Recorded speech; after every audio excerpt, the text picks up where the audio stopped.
So very good afternoon to all. আমরা আজকের class শুরু করব। বেশ কিছুজন জয়েন করেছে, কিছুজন জয়েন করবে। ইন দ্য মিন টাইম আমরা ক্লাস শুরু করে দিই, কারণ 7টা বাজে। তো বেশ কিছুজন হয়তো আমাদের ক্লাসে নতুন আরও জয়েন করেছে, তারা এই ক্লাসে এসছে আমার মনে হয়। এনিহাউ আমরা এই ক্লাস গত দুদিন গত 2 সপ্তাহে 2 দিন ধরে নিয়েছি ফিজিক্যাল সায়েন্সের। তো গত দুদিনের যে আলোচনা হয়েছে ফিজিক্যাল সায়েন্সের, তার সেই আলোচনায় বেশ কিছুজন ছিল। তো তাদের মানে আমি জিজ্ঞেস করব মানে কতটা কি মনে আছে বা কি শিখলে, সেটা জেনে নিয়ে আমরা একটা রিক্যাপচুলেশন করার পরেই আমরা আজকের যে ক্লাসে যেটা পড়াবো ভেবেছি, ফার্স্ট চ্যাপ্টারের যে রিমেনিং পার্ট যেটা আছে সেই পার্টটা আজকে আমরা করার চেষ্টা করব। গতকাল এই ক্লাসটা হওয়ার কথা ছিল অ্যাকচুয়ালি শিডিউল অনুযায়ী, অ্যাজ পার শিডিউল অনুযায়ী, কিন্তু ওয়েদার খারাপ থাকার জন্য আমরা ক্লাসটাকে রিশিডিউল করে আজকে করেছি। এরপর থেকে যেভাবে শিডিউল আছে সেইভাবেই ক্লাস হবে। এই রকম কোনো পরিস্থিতিতে ক্লাস না হলে আমরা ওই তোমরা যে সাইট থেকে রেজিস্ট্রেশন করেছিলে ওখানে আমরা নোটিফিকেশান করে দিয়েছিলামও গতকাল, আজকেও করে দিয়েছি যে আজকের ক্লাস হবে বলে। ওখানে তোমরা এইভাবে দেখবে। আচ্ছা, তোমরা আমার কথা শুনতে পাচ্ছ এবং আমার স্ক্রিন দেখতে পাচ্ছ কি? কেউ একজন মাইক্রোফোন আনমিউট করে একটু বলে দাও। হ্যাঁ স্যার, দেখতে পাচ্ছি। হ্যাঁ স্যার। ওকে, আচ্ছা, আমার একটু স্পিকারের সাউন্ডটা বাড়িয়ে। আচ্ছা আচ্ছা, যারা উপস্থিত আছো ওদেরকে আমি বলছি যে মাইক্রোফোনগুলো প্রত্যেকে মিউট করে দিবে। যখন কোনো কোশ্চেন জিজ্ঞেস করব তখন তোমরা অ্যান্সার দেওয়ার সময় মাইক্রোফোনগুলো আনমিউট করে কথা বলবে, আদারওয়াইজ আমাদের ক্লাস নিতে একটু অসুবিধা হয়। হ্যাঁ, ওকে। তো আমরা গত 2 দিন ধরে কি আলোচনা করলাম একটু দেখে নেওয়া যাক।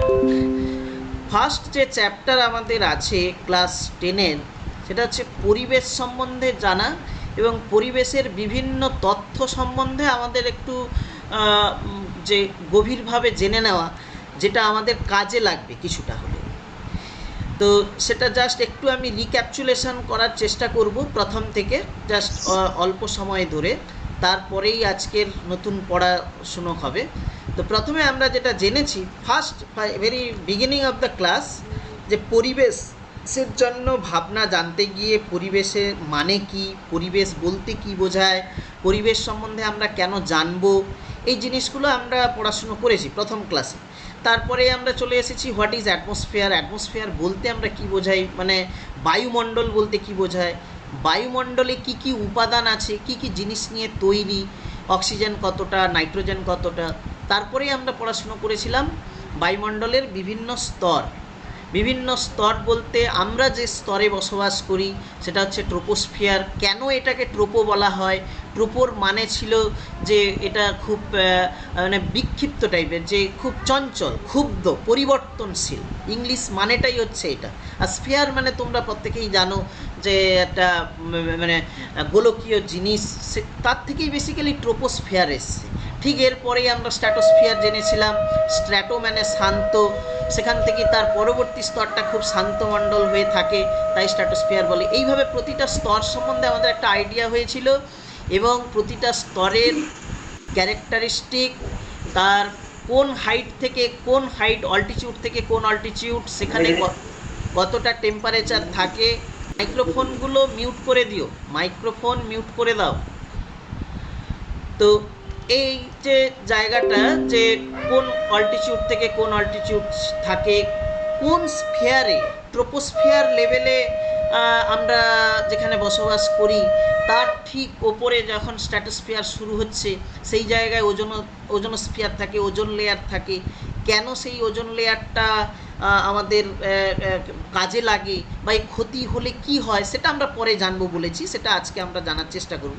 অল্প করে জেনেছিলাম এটা থাকার জন্য এখানে টেম্পারেচারটা না কমে বেড়ে যায়, তার কারণটাও আমরা আলোচনা করেছি। টেম্পারেচারের গ্রাফ আমরা দেখেছি যে ন্যাচারালি আমরা জানি যে টেম্পারেচার অল্টিটিউড এলিভেশন বাড়ার সঙ্গে সঙ্গে টেম্পারেচার কমে, কিন্তু এই ওজোনোস্ফিয়ারের জন্য টেম্পারেচারটা না কমে বেড়ে যায়। তাই দেখো এখানে এই গ্রাফটা যদি দেখতে থাকো, এক্স অ্যাক্সিস বরাবর টেম্পারেচার, ওয়াই অ্যাক্সিসে এলিভেশান, তাহলে টেম্পারেচারটা না কমে বেড়ে গেছে ডিউ টু এই ওজোনোস্ফিয়ার।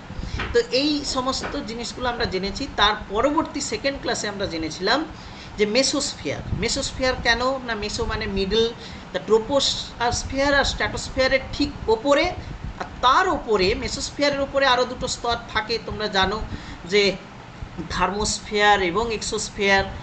তো থার্মোস্ফিয়ার বলতে মানে কেন থার্মোস্ফিয়ার বলা হচ্ছে, যে এখানে সেই টেম্পারেচারটা বেশি হচ্ছে। তারপরে আমরা এক্সোস্ফিয়ার জেনেছি। এক্সোস্ফিয়ার কেন বলবো, এক্সো মানে হচ্ছে বেসিক্যালি আউটসাইড, সব থেকে আউটমোস্ট রিজিয়ান, সেখান থেকে আমরা জেনেছিলাম যে এক্সোস্ফিয়ার বলা হয় কেন না আমাদের এই বায়ুমণ্ডল যেটা তার সব থেকে বাইরের স্তর, এটা এক্সোস্ফিয়ার, তাই এটাকে মানে এই স্ফিয়ারটাকে এক্সোস্ফিয়ার বলা হচ্ছে। তো এই করে আমরা মোটামুটি আমাদের প্রতিটা স্ফিয়ার সম্বন্ধে একটা আইডিয়া হয়েছিল। তারপরে একটা ছবি দেখিয়েছিলাম যে কোন স্ফিয়ারে, যে ট্রোপোস্ফিয়ারে আমরা যদি দেখি আমাদের ফ্লাইটগুলো যাতায়াত করে, মানে জাস্ট ট্রোপোস্ফিয়ারে একটু ওপরের দিকে ওরা যাওয়ার চেষ্টা করে, কারণ ওখানে গেলে ওটা শান্তমণ্ডল থাকে। তার যাওয়ার কারণ হচ্ছে যে বায়ুর প্রবাহটা কম থাকলে ও ডিস্টারবেন্সটা কম হয়। তো এইভাবে তারপরে রকেটগুলো কিভাবে যায়, কোন স্তরে স্যাটেলাইট থাকে, স্পেসশিপ থাকে, এই জায়গাগুলো আমাদের জানা হয়েছে। এগুলোই আমরা মোটামুটি একটা রিক্যাপচুলেট করলাম। একটা কোশ্চেনের আকারে আমরা পড়াশুনো করেছিলাম যে কোন স্ফিয়ার কতটা কিলোমিটার আছে, এই ছবিটা আমরা দেখিয়েছিলাম। এই যে ছবিটা দেখিয়ে আমরা একটা বিশদ আলোচনা করেছিলাম যে কোন স্ফিয়ারে কোন যে বিভিন্ন টাইপের ট্রান্সপোর্ট এবং ন্যাচারাল যে ফেনোমেনাগুলো হয়। আমাদের যেমন মাউন্ট এভারেস্ট, যেটা 8,848 মিটার, মানে মোটামুটি 10 কিলোমিটারের ভেতরেই আছে, যেটা ট্রোপোস্ফিয়ারের ভেতরে থাকে। তো এই জিনিসগুলো আমাদের জানা হয়েছে। তারপরে আমরা জানার চেষ্টা করেছিলাম যে আমরা তো জানলাম যে উচ্চতা ভেদে উষ্ণতাটা কমছে, উচ্চতা যত বাড়ছে। তো সেই যে কমার কারণটা কী, সেইটা আমরা জানলাম যে 3টে প্রসেস ছিল আমাদের: কন্ডাকশান, কনভেকশান আর রেডিয়েশান, মানে পরিচলন। মানে কন্ডাকশানটাকে বলা হয় পরিবহন। আমি ছবির সাহায্যে দেখাই তাহলে বুঝতে পারবে যারা নতুনও এসছো। কন্ডাকশান, কনভেকশান আর রেডিয়েশান। মানে কনভেকশান মানে হচ্ছে পরিচলন, একটা অণু আরেক জায়গা থেকে আরেক জায়গায় চলন হয়, তার দিয়ে তার এই হিটটা সঞ্চালন হয়। কন্ডাকশান হচ্ছে যে একটা অণু আর একটা জায়গায় যায় না, এক জায়গায় ফিক্সড থেকে ও পাশের যে পরমাণু বা অণু থাকে তাকে হিটটা ট্রান্সফার করে দেয়, যেটাকে বলা হচ্ছে পরিবহন। আর একটা হচ্ছে রেডিয়েশন, উইথাউট এনি মিডিয়াম ওই হিটটা ট্রান্সফার হতে পারে, যেমন সূর্য থেকে আলোটা আসে। তো এই জায়গাটা আমরা গত দুদিনের ক্লাসে আলোচনা করে একটা জায়গায় পৌঁছেছি যে টেম্পারেচার কমতে থাকে। আমরা আরেকটা টার্ম জেনেছিলাম, temperature lapse rate. Temperature lapse rate বলতে বলেছিলাম যে 1 কিলো মোটামুটি 6.5 ডিগ্রি সেলসিয়াস টেম্পারেচার ড্রপ করে প্রায় আমাদের মানে মানে বলতে গেলে 1 কিলো মানে সি লেভেল থেকে যদি তুমি 11 কিলোমিটার মানে 10 কিলোমিটারের মতো যেতে থাকো, তাহলে ওই ল্যাপসটা তুমি দেখতে পারবে আর কি। যে এই হচ্ছে আমাদের মোটামুটি একটা আলোচনা ছিল গত ক্লাস অবধি। তো আমি একটু তোমাদের সঙ্গে কথা বলে নিই যে যারা গত দুদিনের ক্লাসে ছিলেন তাদের কিছু অসুবিধে আছে কি না গত দুদিনের ক্লাসের পড়াশুনোর এতে, বা যারা নতুনও এসছো এই ক্লাসে তাদের কোনো অসুবিধে আছে কি না জেনে নিয়ে আমি পরবর্তী যে আলোচনাটায় যাব। তোমরা বলো, আমার মনে হয় বেশ কিছুজন আছো যারা গত দুদিনের ক্লাসে বা গত ক্লাসে ছিল। না স্যার, কোনো অসুবিধা নেই। ঠিক আছে। তো আমরা এবার আজকের যে আলোচনাটা করব চিন্তা করেছি সেটা হচ্ছে, যেহেতু আমরা আগের দিনে পড়লাম যে এলিভেশন যখন আমরা বাড়াচ্ছি, যে ছবিটা যদি আমরা দেখি, ছবিটা বলতে আমাদের যে গ্রাফিক্যাল রিপ্রেজেন্টেশনটা আমি দেখিয়েছিলাম, গ্রাফিক্যাল রিপ্রেজেন্টেশনটা এই যে গ্রাফিক্যাল, যে মোটামুটি ট্রোপোস্ফিয়ারের ভেতরেই চিন্তা করো, তার পরের স্তরে কিন্তু বিভিন্ন রকমভাবে চেঞ্জ হয়। স্ট্র্যাটোস্ফিয়ারে ওজোন গ্যাস থাকে বলে ওই চেঞ্জটা হয়। ট্রোপোস্ফিয়ারের ভেতরে দেখা যাচ্ছে যে টেম্পারেচারটা আস্তে আস্তে কমছে। তো তার ল্যাপস রেট আমরা জেনে নিলাম যে 6.5°C থাকছে। এই টেম্পারেচার সম্বন্ধে আমাদের একটা আইডিয়া হয়েছিল গত ক্লাস অবধি। এই ক্লাসে আমরা যেটা একটু রিমেনিং ছিল, সেটা আমাদের গত ক্লাসে হয়ে গেলে ভালো হতো, হয়নি, সেটা শেষ করে নিই। সেটা হচ্ছে তাহলে টেম্পারেচারটা তো জানলাম, আমরা তাহলে প্রেসারের চেঞ্জটা কেমন হয়, কারণ প্রেসারও হচ্ছে আর একটা মানে খুব ইম্পর্ট্যান্ট ক্যারেক্টারিস্টিক আমাদের এই নেচারের পক্ষে। কারণ যখন কোনো স্যাটেলাইটকে আমরা উপরের দিকে নিয়ে যাই বা এরোপ্লেন যায় বা আমরা যখন কোথাও ধরো পাহাড় পর্বতে ঘুরতে যাই, আমাদের এই আইডিয়াটা থাকা উচিত যে আমরা যেখানে যাচ্ছি সেই জায়গায় টেম্পারেচারটা কত। যদি ধরো আমাদের না জানা থাকে টেম্পারেচার অনেক কম, শীতের জিনিসপত্র নিয়ে গেলাম না, তাহলে তো আমরা সাফার হব। তাহলে এইটা হচ্ছে আমাদের জানার কারণ। প্রেসার সম্বন্ধেও আইডিয়া হওয়ার কারণ হচ্ছে যে এলিভেশন বাড়ার সঙ্গে সঙ্গে প্রেসারটা বাড়বে না কমবে, কেন বাড়বে, তাহলে এই জায়গাটা আমাদের একটু জানার দরকার। এবং টেম্পারেচার ল্যাপস রেট যেমন ছিল, এখানেও কি সেরকম কোনো ল্যাপস রেট আছে বা ল্যাপস হবে কি বাড়বে সেটা আমরা আলোচনা করব। তাহলে সেরকম কি কোনো গ্রাফিক্যাল রিপ্রেজেন্টেশন আমরা পাবো, সেই জায়গাটা আমরা অল্প একটু জেনে নেব প্রথমে, তারপরে আমরা একটা নতুন জায়গায় পৌঁছাবো। তো আমি প্রথমেই জিজ্ঞেস করি যে তোমাদের কি জানা আছে যে যখন এলিভেশন বাড়তে থাকে প্রেসার বাড়ে না কমে, বলো। প্রেসার কমতে থাকে।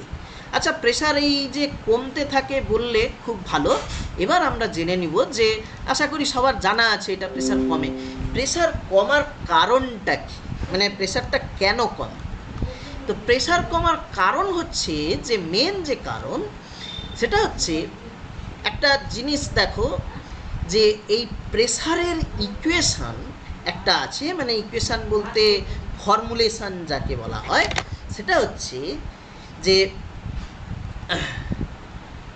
পি প্রেসার যদি হয় P equal to rho g h. Sir পিটা কি? পিটা হচ্ছে প্রেসার, এটা হচ্ছে প্রেসার, আর রোটা হচ্ছে ডেনসিটি। ডেনসিটি অফ, সে যদি এয়ারের ক্ষেত্রে হয় তাহলে ডেনসিটি অফ এয়ার।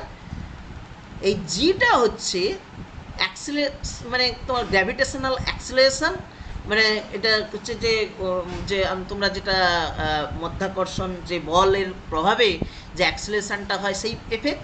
এইচ হচ্ছে হাইট বা অল্টিটিউড, যেটা মানে যেটাকে আমরা উচ্চতা বলে বলছি।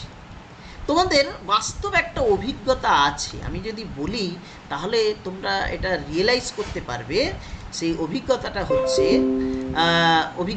হচ্ছে যে ধরো তোমরা কখনো যদি কেউ পুকুরে স্নান করতে যাও, তাহলে দেখবে যে যত নিচের দিকে যাচ্ছ, মাইক্রোফোনটা মিউট করে দিও, যার মাইক্রোফোন আনমিউট করা আছে, হ্যাঁ, যত নিচের দিকে যাবে, ধরো একটা জলাশয় আছে, সেই জলাশয়ে তুমি নেমেছো স্নান করার জন্য, যত নিচের দিকে নামবে তত দেখবে তুমি ফিল করবে প্রেশারটা তোমার উপরে বাড়ছে।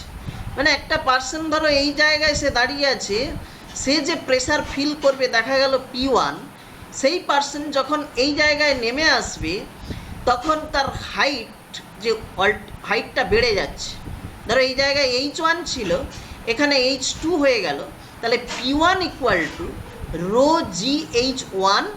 রো জিটা কনস্ট্যান্ট হচ্ছে এই ক্ষেত্রে, কেন? রোটা হচ্ছে ওয়াটার, জলের, যেটা ওয়াটারের ডেনসিটি, জিটা তো একই মোটামুটি আমরা ধরে নিচ্ছি, এইদিকে জিটা কাজ করছে। এক্ষেত্রে যেহেতু H2টা বেড়ে গেল, তার জন্য এখানে P2 গ্রেটার দ্যান P1, মানে P2টা P1-এর থেকে বড় হয়ে যাবে। তো এই একই রকমভাবে এই P equal to rho g h একটা ইকুয়েশান আছে, প্রেসার ইকুয়াল টু ডেনসিটি মানে ঘনত্ব, এটাকে বলা হচ্ছে ঘনত্ব। ঘনত্ব কাকে বলে তোমাদের জানা আছে? ঘনত্ব মানে কি? ভর ডিভাইডেড বাই আয়তন। কোনো কিছুর ভরকে আমি যদি আয়তন দিয়ে ভাগ করি তাহলে আমরা ঘনত্ব পাই, গুণিতক জি গুণিতক এইচ। মানে আমাদের এই ধরো পৃথিবী পৃষ্ঠ, সেখান থেকে তোমার এই ট্রোপোস্ফিয়ারটা যতটা আছে, এটা ধরো ট্রোপোস্ফিয়ার, এই ট্রোপোস্ফিয়ারের ওপরে আবার এই ট্রোপোস্ফিয়ারের ওপরে ধরো স্ট্র্যাটোস্ফিয়ার অঞ্চলটা থাকছে। তাহলে আমি যদি পৃথিবী পৃষ্ঠ থেকে আমি এইভাবে এটাকে যদি নেই, যে এটা যতটা হাইট হচ্ছে, তারপরে আবার একটা স্ট্র্যাটোস্ফিয়ার অঞ্চল থাকছে, তাহলে দেখা যাক, তাহলে এখানে যে হাইটটা থাকছে H1, এই জায়গায় যখন আসছে H2, তাহলে যত ওপরের দিকে যাবে তত দেখা যাবে যে এই পির সঙ্গে এইচের যে রিলেশনটা, মানে সম্পর্ক, এটা কি হয় এই ক্ষেত্রে নেগেটিভ, মানে ঋণাত্মক। মানে চেঞ্জ, পির যে চেঞ্জ যাকে বলা হয়, পির চেঞ্জকে বলা হয় ডিপি, চেঞ্জ অফ পি, মানে পরিবর্তন, পির চেঞ্জ উইথ রেসপেক্ট টু, মানে কার রেসপেক্টে, না এইজের রেসপেক্টে, এই ভ্যালুটা equal to minus rho into g. তার মানে কি হচ্ছে, যে আমি যত ওপরের দিকে যাচ্ছি তত তার পির যে চেঞ্জটা নেগেটিভ, ঋণাত্মকের দিকে যাচ্ছে, মানে কমছে। তাহলে এই ইকুয়েশনটা থেকে আসছে। হয় আমরা জানি কেন হয়, তার ইকুয়েশান, তার যে ফর্মুলা, সেটা হচ্ছে এইটা, তার ইকুয়েশানটা দাঁড়িয়ে গেল এই জায়গায়, যেখানে কি হয় তোমাদের জানা আছে যে দেখো, এটা আরেকটা কারণ আমি বলি, যে যত ওপরের দিকে যাব তত প্রেশারটা কেন কমতে থাকবে, তার কারণটা দেখো। যত ওপরের দিকে যাব জির ভ্যালু তত কমতে থাকবে। এটা আমার সঙ্গে তোমরা রাজি হচ্ছ কি হচ্ছ না বল? যত আমরা পৃথিবী পৃষ্ঠ থেকে ওপরের দিকে যাব জির ভ্যালু কমবে না বাড়বে? হ্যাঁ স্যার। কমবে। আচ্ছা, ডেনসিটি, ঘনত্ব, বাতাসের যে ডেনসিটি, বায়ুমণ্ডলের যে ডেনসিটি, যে ঘনত্ব, যত ওপরের দিকে যাওয়া যাবে তত ওই ডেনসিটিটা কমবে না বাড়বে? কমবে। কমবে। তাহলে আমি এখানে একটা কোশ্চেন করব, কেন কমবে? কমবে। জির ভ্যালুটা কমবে, এটা আমি মেনে নিলাম, এটা তোমাদের জানা যে পৃথিবীর এই কেন্দ্র থেকে আমি এটার, আচ্ছা পৃথিবীর কেন্দ্র থেকে পৃথিবীর পৃষ্ঠের এই রেডিয়াসের ভ্যালু কত জানা আছে তোমাদের? কত কিলোমিটার? হ্যাঁ, পৃথিবীর কেন্দ্র, ধরো এইটা পৃথিবী, এইটা পৃথিবীর কেন্দ্র, এটা পৃথিবী পৃষ্ঠ। পৃথিবীর কেন্দ্র থেকে পৃথিবী পৃষ্ঠের যে দূরত্ব, যত তুমি এই, মানে এখান থেকে এই যে জায়গাটায় দেখো, সব থেকে মজার ব্যাপার হচ্ছে অভিকর্ষজ ত্বরণের যে ভ্যালু, মানে জির ভ্যালু সব থেকে বেশি হচ্ছে এই জায়গায় পৃথিবী পৃষ্ঠে। পৃথিবী পৃষ্ঠ থেকে যত ওপরের দিকে যাবে জির ভ্যালু তত কমতে থাকে। এবং মজার ব্যাপার হচ্ছে পৃথিবী পৃষ্ঠ থেকে কেন্দ্রের দিকে যখন তুমি যাচ্ছ, অ্যাপ্রোচ করছো, জির ভ্যালুটা কমে না বাড়ে?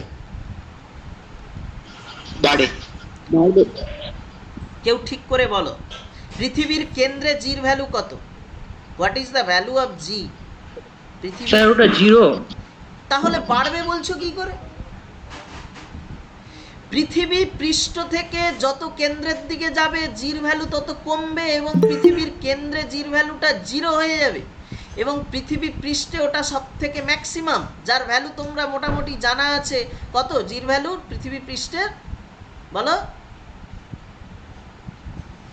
10 মিটার পার সেকেন্ড স্কোয়ার, বা কিছু বইতে দেখবে 9.8 মিটার পার সেকেন্ড স্কোয়ার বলে লেখা আছে। এবং এই পৃথিবী পৃষ্ঠ থেকে যত ওপরের দিকে যাবে জির ভ্যালু আবার কমবে। তার মানে আমি যদি এটাকে পৃথিবী পৃষ্ঠ বলে বলি, এইখানে জির ভ্যালু ম্যাক্সিমাম, জি ম্যাক্স। যত পৃথিবী পৃষ্ঠ থেকে সেন্টারের দিকে যাব, এটা যদি সেন্টার হয়, তাহলে সেন্টারের দিকে যত যাওয়া যাবে তত কি হবে না, তার ভ্যালুটা কমতে থাকবে, এইখানে জি হয়ে যাবে জিরো। এবং পৃথিবী পৃষ্ঠ থেকে যত উপরের দিকে যাবে আবার জির ভ্যালু কমতে থাকবে, আস্তে আস্তে দেখা যাবে এক সময় জির ভ্যালুটা টেন্ডস টু জিরোর দিকে অ্যাপ্রোচ করবে।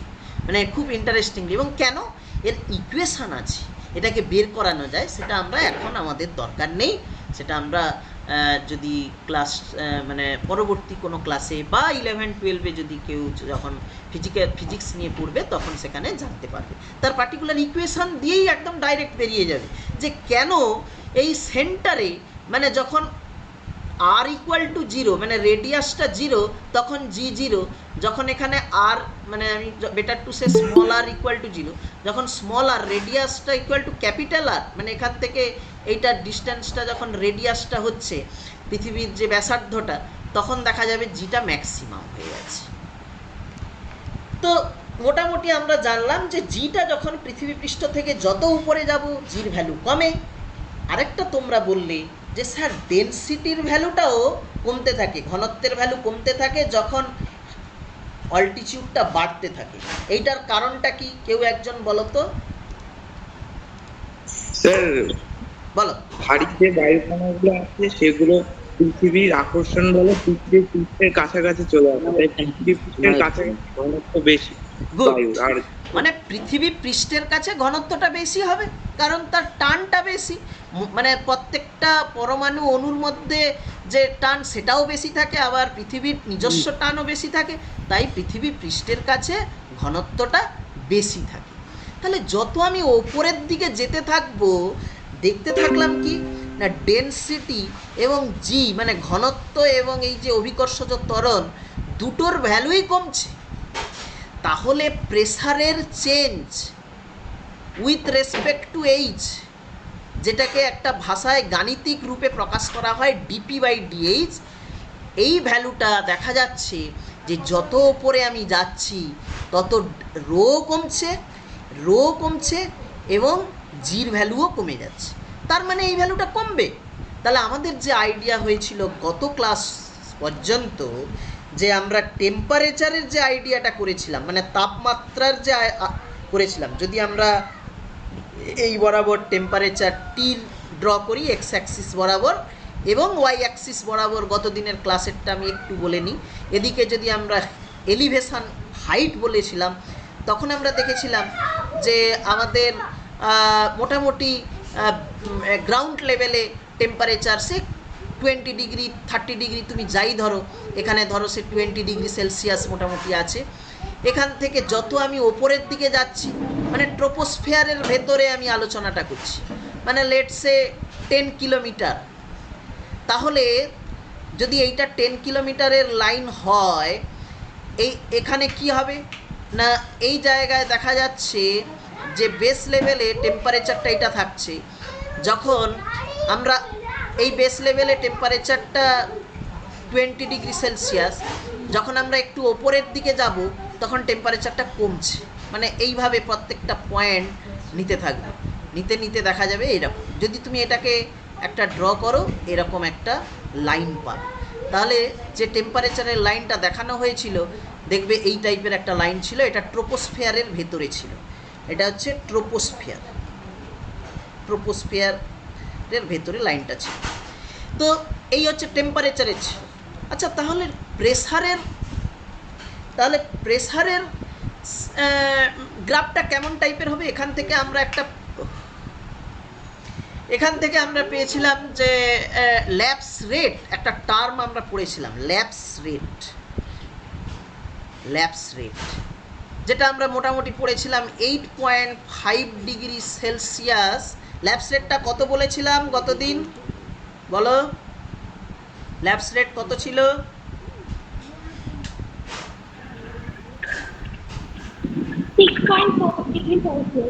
হ্যাঁ 6.5 ডিগ্রি সেলসিয়াস। হ্যাঁ পার কিলোমিটার কি 10 কিলোমিটার কি ছিল?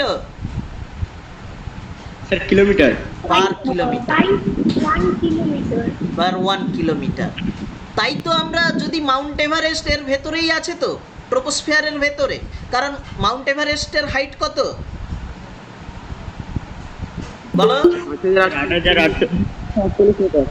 48 মিটার, তার মানে প্রায় 9 কিলোমিটার। তাহলে 9 কিলোমিটারের ওখানে যদি মাউন্ট এভারেস্টের ওপরে যাও দেখবে মানে যদি তোমরা দেখো যে টেম্পারেচার মাইনাসে চলে যায়, সে -10 ডিগ্রি -15 ডিগ্রি -20 ডিগ্রি এইরকম টেম্পারেচারে থাকে ডিগ্রি সেলসিয়াস। তাহলে কি করে হচ্ছে? আমাদের এখানে 20 ডিগ্রি, তাহলে প্রতি কিলোমিটারে এইভাবে প্রতি কিলোমিটারে প্রায় 9 ডিগ্রি করে কমতে থাকে। তাহলে এখানে যদি প্রায় 20 ডিগ্রি 30 ডিগ্রি টেম্পারেচার থাকে, তাহলে প্রতি কিলোমিটারে এইভাবে কমবে। তাহলে প্রায় ওখানে গেলে -30 -40 ডিগ্রি সেলসিয়াস টেম্পারেচারের কাছে পৌঁছে যাবে। যখন মাউন্ট এভারেস্ট, যদি এরকম জায়গায় মাউন্ট এভারেস্ট থাকে, মাউন্ট এভারেস্টের পিক পয়েন্টে যদি আমরা যাই, তাহলে দেখতে পাবো যে -30-40 ডিগ্রি সেলসিয়াসে আসছে। তার কারণটা আমরা এই ল্যাপস রেট থেকে বলে দিতে পারবো কাউকে। যদি আমাদের কেউ মাস্টারমশাই জিজ্ঞেস করেন, বা ছোটো ভাই বোন কেউ জিজ্ঞেস করলো যে কেন ওখানে টেম্পারেচারটা এই হচ্ছে, তার কারণটা আশা করি তোমরা বলতে পারবে। তো টেম্পারেচার সম্বন্ধে আমাদের আইডিয়া হয়েছিল। এরপরে আমরা দেখব যে প্রেসারের, যেটা প্রেসার সম্বন্ধে আলোচনা করলাম, সেই প্রেসারের কি কেমন টাইপের গ্রাফ আমরা পেতে পারি। কি জানলাম ইকুয়েশন থেকে? না, প্রেসারটা যখন আমরা এলিভেশন বাড়াচ্ছি সেই সময় প্রেসারটা কমে যাচ্ছে। তাহলে কিভাবে কমে, কতটা কমে, টেম্পারেচারের মতো আমাদের একটা জানার দরকার। দেখো, আমি এখানে একটা তোমাদের গ্রাফ দেখাচ্ছি, দেখিয়ে আমি একটু বলি। এই যে গ্রাফটা দেখছো, এখানে কি আছে না, গ্রাফটায় দেখানো হচ্ছে যে যখন আমাদের এই বেস লেভেল থাকছে, সেই বেস লেভেলে এখানে যেটা দেখানো হয়েছে যে প্রেসারটা কিভাবে ড্রপ করছে সেইটা দেখানো হয়েছে। প্রেসারটা ড্রপ বলতে এটাকে বলা হচ্ছে স্কেল হাইট। স্কেল হাইট বলে একটা টার্ম ব্যবহার করা হয় প্রেসারের ক্ষেত্রে। কী টাইপের জিনিস আমরা একটু প্লট করি না। আমাদের জানা আছে যে আমাদের পৃথিবী পৃষ্ঠে, যে সমুদ্র পৃষ্ঠে, সমুদ্র যে কাছাকাছি, বায়ুমণ্ডলের চাপ কত হয় তোমাদের জানা আছে? বলো। পৃথিবী পৃষ্ঠে মানে ন্যাচারাল যে টেম্পারেচারটা আমরা ধরে নিই, সেই যে প্রেসারটা আমরা ধরি, সেই প্রেসারটা কত হয়? 76 সেন্টিমিটার পারস্তম্ভের চাপ। 76 সেন্টিমিটার পারস্তম্ভের চাপ, মানে মার্কারির যে চাপ হবে।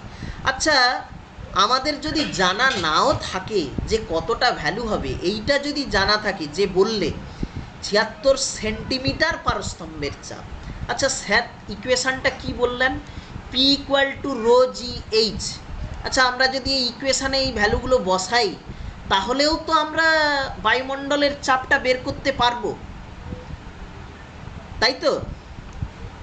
কিভাবে বের করানো যায় দেখা যাক। আমাদের ইকুয়েশনটা আমরা কি পড়লাম? P equal to rho g H.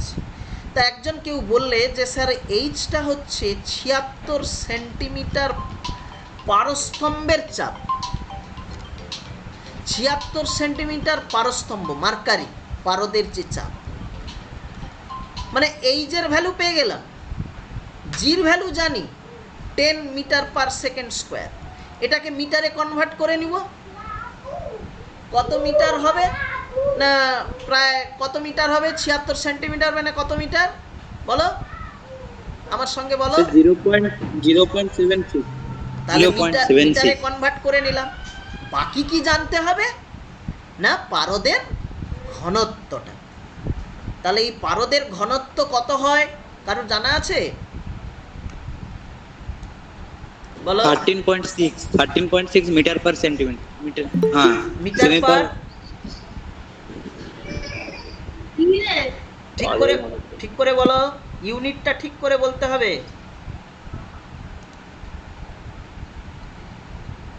ঘনত্বের একক কি হয় বলো? ভর, ভর KG per metre cube. KG per metre cube. তাহলে আমরা এই ভ্যালুগুলো যদি বসিয়ে দিই, তাহলে দেখা যাবে এর কত ভ্যালু আসবে বলো তো, যদি এই ভ্যালুগুলো বসানো হয়। কত জানো তোমরা? অ্যাটমসফিয়ারিক চাপ, বায়ুমণ্ডলের চাপ কত জানা আছে?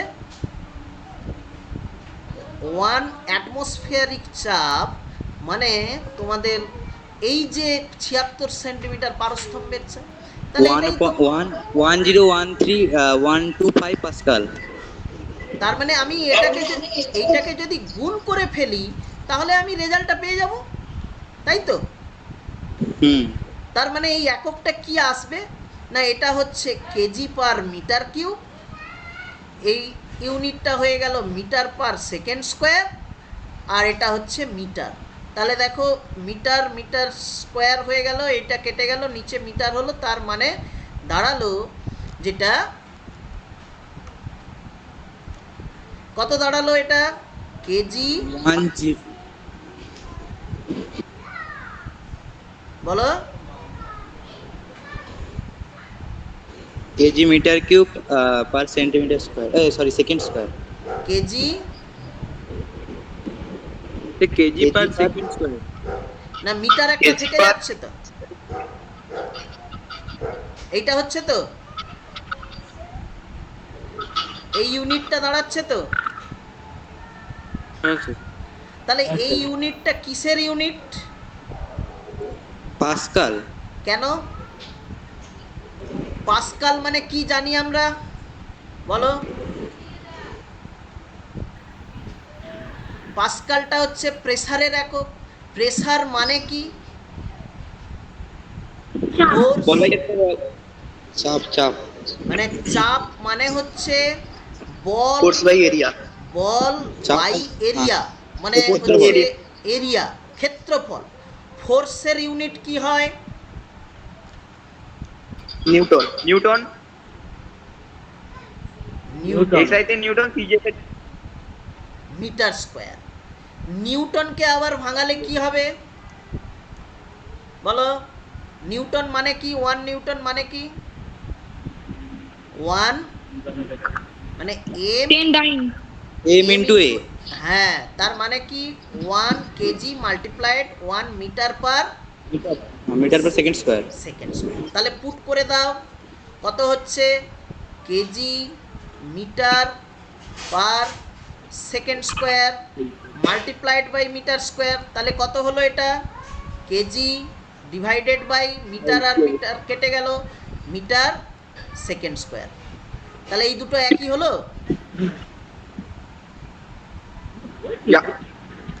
তার মানে এই জন্যই আমরা বলি যে 13 ওই যে যেটা কেউ একজন বললে যে স্যার 76 সেন্টিমিটার পারস্তম্ভের চাপকেই আমরা বায়ুমণ্ডলের চাপ বলি। আবার উল্টে তোমরা বলো যে স্যার এটা এত পাস্কাল আসছে। তার কেন আসছে আমাদের একটু জানতে হবে, না হলে জিনিসটা মুখস্থের মতো থেকে যাবে। কেউ যদি বলে যে কেন দাদা বা দিদি এটা বলো তো, যে কেন এই জিনিসটাকে তুমি হঠাৎ করে পাস্কাল বললে, পরপর ভেঙে ভেঙে তোমাকে বোঝাতে হবে। এই জায়গাগুলো ধরিয়ে দেওয়ার জন্যই আমাদের এই ক্লাস নেওয়াটা, মানে ভেরি ফ্র্যাঙ্কলি স্পিকিং। আদারওয়াইজ বাকি জিনিসগুলো কিন্তু বইতে লেখা আছে।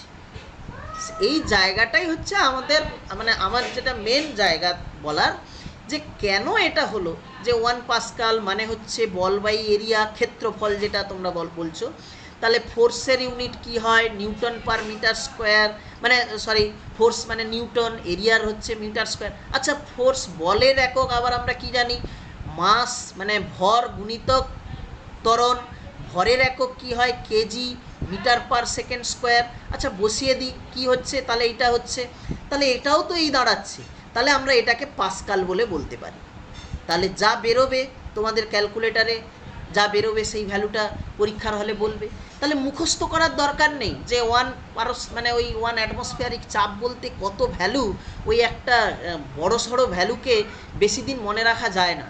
কারণ কত জিনিস মনে রাখবে, মেন জিনিসটা মনে রাখবে যে কত সেন্টিমিটার পারস্তম্ভের চাপ। তাহলে ডেনসিটিটা যদি জানা থাকে ঠিক নিজেরা বের করতে পারবে। তাহলে এই গেল প্রেসারের ব্যাপার। এবার তাহলে আমরা যেটা আলোচনা করতে যাচ্ছিলাম, যে আমরা আমাদের বায়ুমণ্ডলে মোটামুটি যে চাপটা থাকে আমরা জানলাম যে 1 অ্যাটমসফিয়ারিক চাপ, যেটা আমরা বলছি যে যে এই এই এই এই এত পাস্কাল বেরোবে। এই পাস্কালটা মোটামুটি দেখবে তোমরা, বের করবে তোমরা নিজেরা ক্যালকুলেটারে বের করে দেখবে যে 10⁵ পাস্কালের কাছাকাছি আসবে। মানে একের পরে 5খানা শূন্য, 1 2 3 4 5, এত পাস্কাল বা এত newton per metre square or say pascal, এই ভ্যালুটা বের। আবার এটাকে অনেক সময় অনেক বইতে লেখা থাকে দেখবে ওয়ান বার বলে লেখা থাকে, একবার প্রেসার, যেটা হচ্ছে একবার প্রেসার হচ্ছে ওয়ান অ্যাটমসফিয়ারিক প্রেসার, মানে বায়ুমণ্ডলীয় চাপ, যেটা আমরা ওয়ান বার বা 10⁵ পাস্কাল। কোথা থেকে এলো স্যার? এই যে ভ্যালুটা থেকে এলো। তো এটা যদি তুমি বের করে ফেলো তাহলে বের করতে পারবে, এই ভ্যালুটা মোটামুটি এই ভ্যালুর কাছাকাছি আসবে। তাহলে আমরা দেখছি যে বায়ুমণ্ডলের চাপ মানে আমাদের এলিভেশান যখন, মানে এইখানে যখন আমি এলিভেশানটা 0, এরকম জায়গায় প্রেশারটাকে আমি যদি বলি যে বায়ুমণ্ডলীয় চাপ বলে থাকি 10⁵ নিউটন পার মিটার স্কোয়ার, বা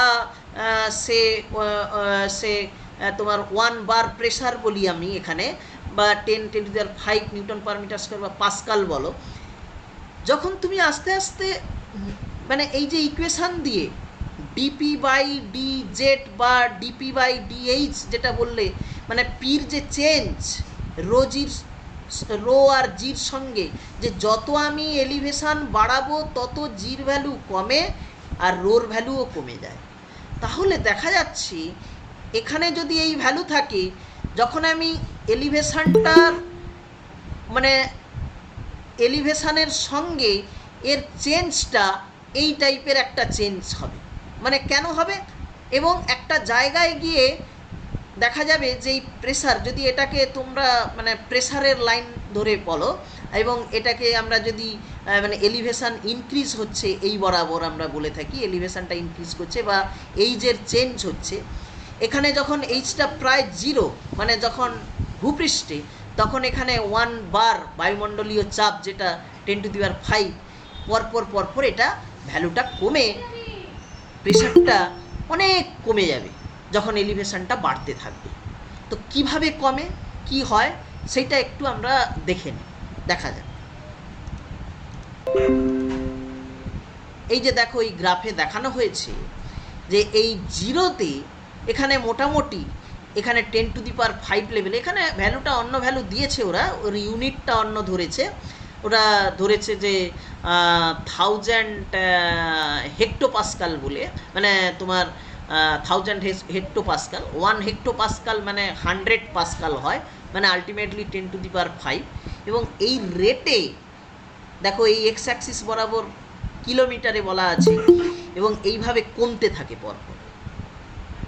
সেই রেটটা কতটা না, সেটা দেখা যায় যে এই ক্ষেত্রে প্রায় মানে এই যে 8.5 17 কিলোমিটারে এখানে দেখিয়েছে, এবং এটা দেখা যায় যে 8.5 কিলোমিটারে যে স্কেল হাইটটা দেখতে পাওয়া যায়, মানে 8.5 কিলোমিটার অন্তর তুমি যদি চেঞ্জ দেখো, এখানে 1000, তারপরে এই যে এখানে একটা প্লট দিয়েছে 370, তারপরেই হচ্ছে 140 হেক্টোপাস্কাল, মানে 140 মাল্টিপ্লাইড বাই তোমার 100, এত পাস্কালে মোটামুটি একটা প্রেশারটা থাকে, মানে প্রেশারটা কমছে। এবং এখানেও ল্যাপস রেটের মতো আমরা একটা স্কেল হাইট পেয়ে থাকি। স্কেল হাইট বলতে কি, যেটা বলার চেষ্টা করলাম আমি, যে প্রেশারটাও কমতে থাকে হাইট মানে এলিভেশান বাড়ার সঙ্গে সঙ্গে টেম্পারেচারের মতো। তার কারণটা আমরা জানলাম এবং কিছুটা গ্রাফিক্যাল রিপ্রেজেন্টেশনটাও জেনে নিলাম। তো এই হচ্ছে মোটামুটি একটা বলার জায়গা ছিল প্রেসার সম্বন্ধে। তো এবার আমরা এর পরে যে পার্টটা আছে তোমাদের বইতে, সেই পার্টে যাব। তো যাওয়ার আগে একটু জিজ্ঞেস করে নিই যে কিছু অসুবিধে হচ্ছে কিনা তোমাদের, মানে এই প্রেসার সংক্রান্ত ব্যাপারে কোনো কনফিউশন আছে কিনা, কোনো নতুন আলোচনা করতে হবে কিনা, বলো।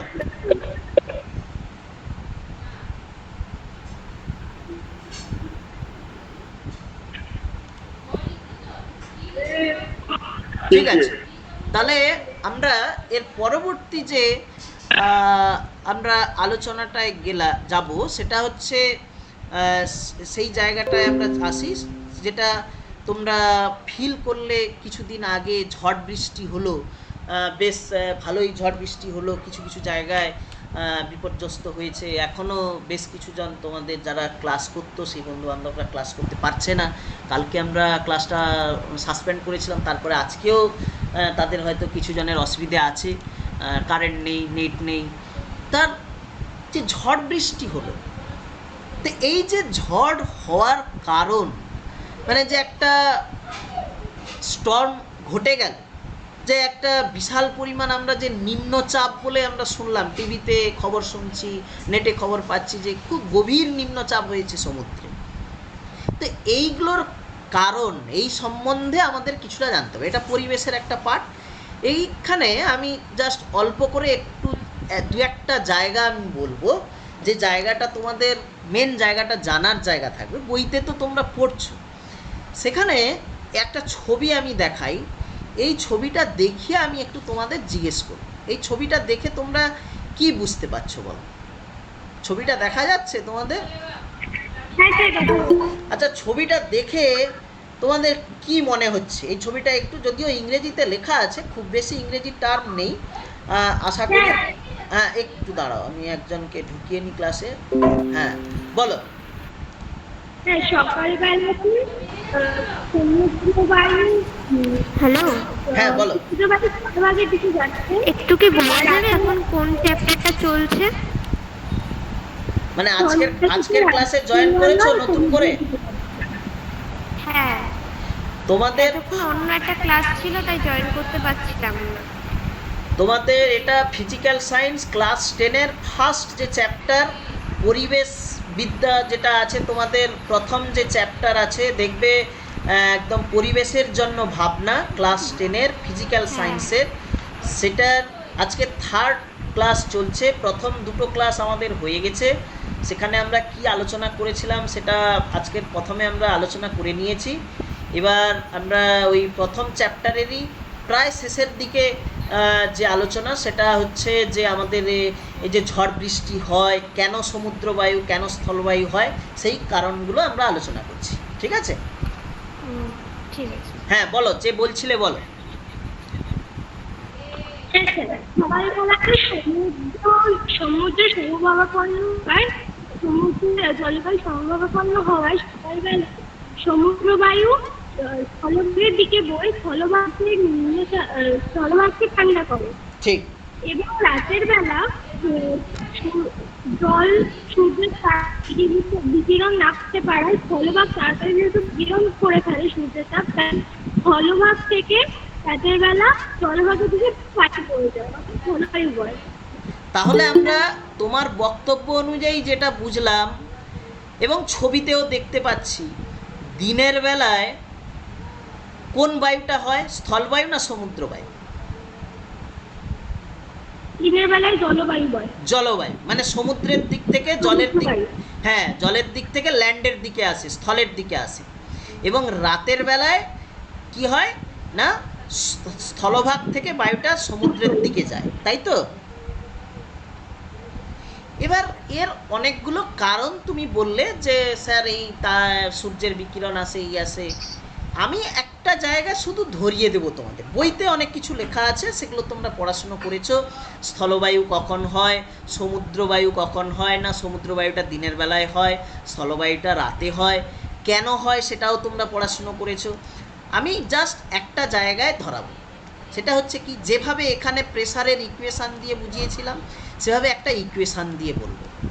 সেইটা কি না, এই যে কারণটা বললে ঠিক, যে বললে একদম ঠিক বললে, যে দেখা যাক, আমি জাস্ট ওই ছবিটাই এখানে আঁকছি, যে ধরো এইটা আমার একটা স্থলভাগ হচ্ছে, এই পাটটা এটা জলভাগ হচ্ছে, এটা জলের ভাগ, আর প্যারালালি এর সঙ্গে একটা এখানে স্থলভাগ আছে।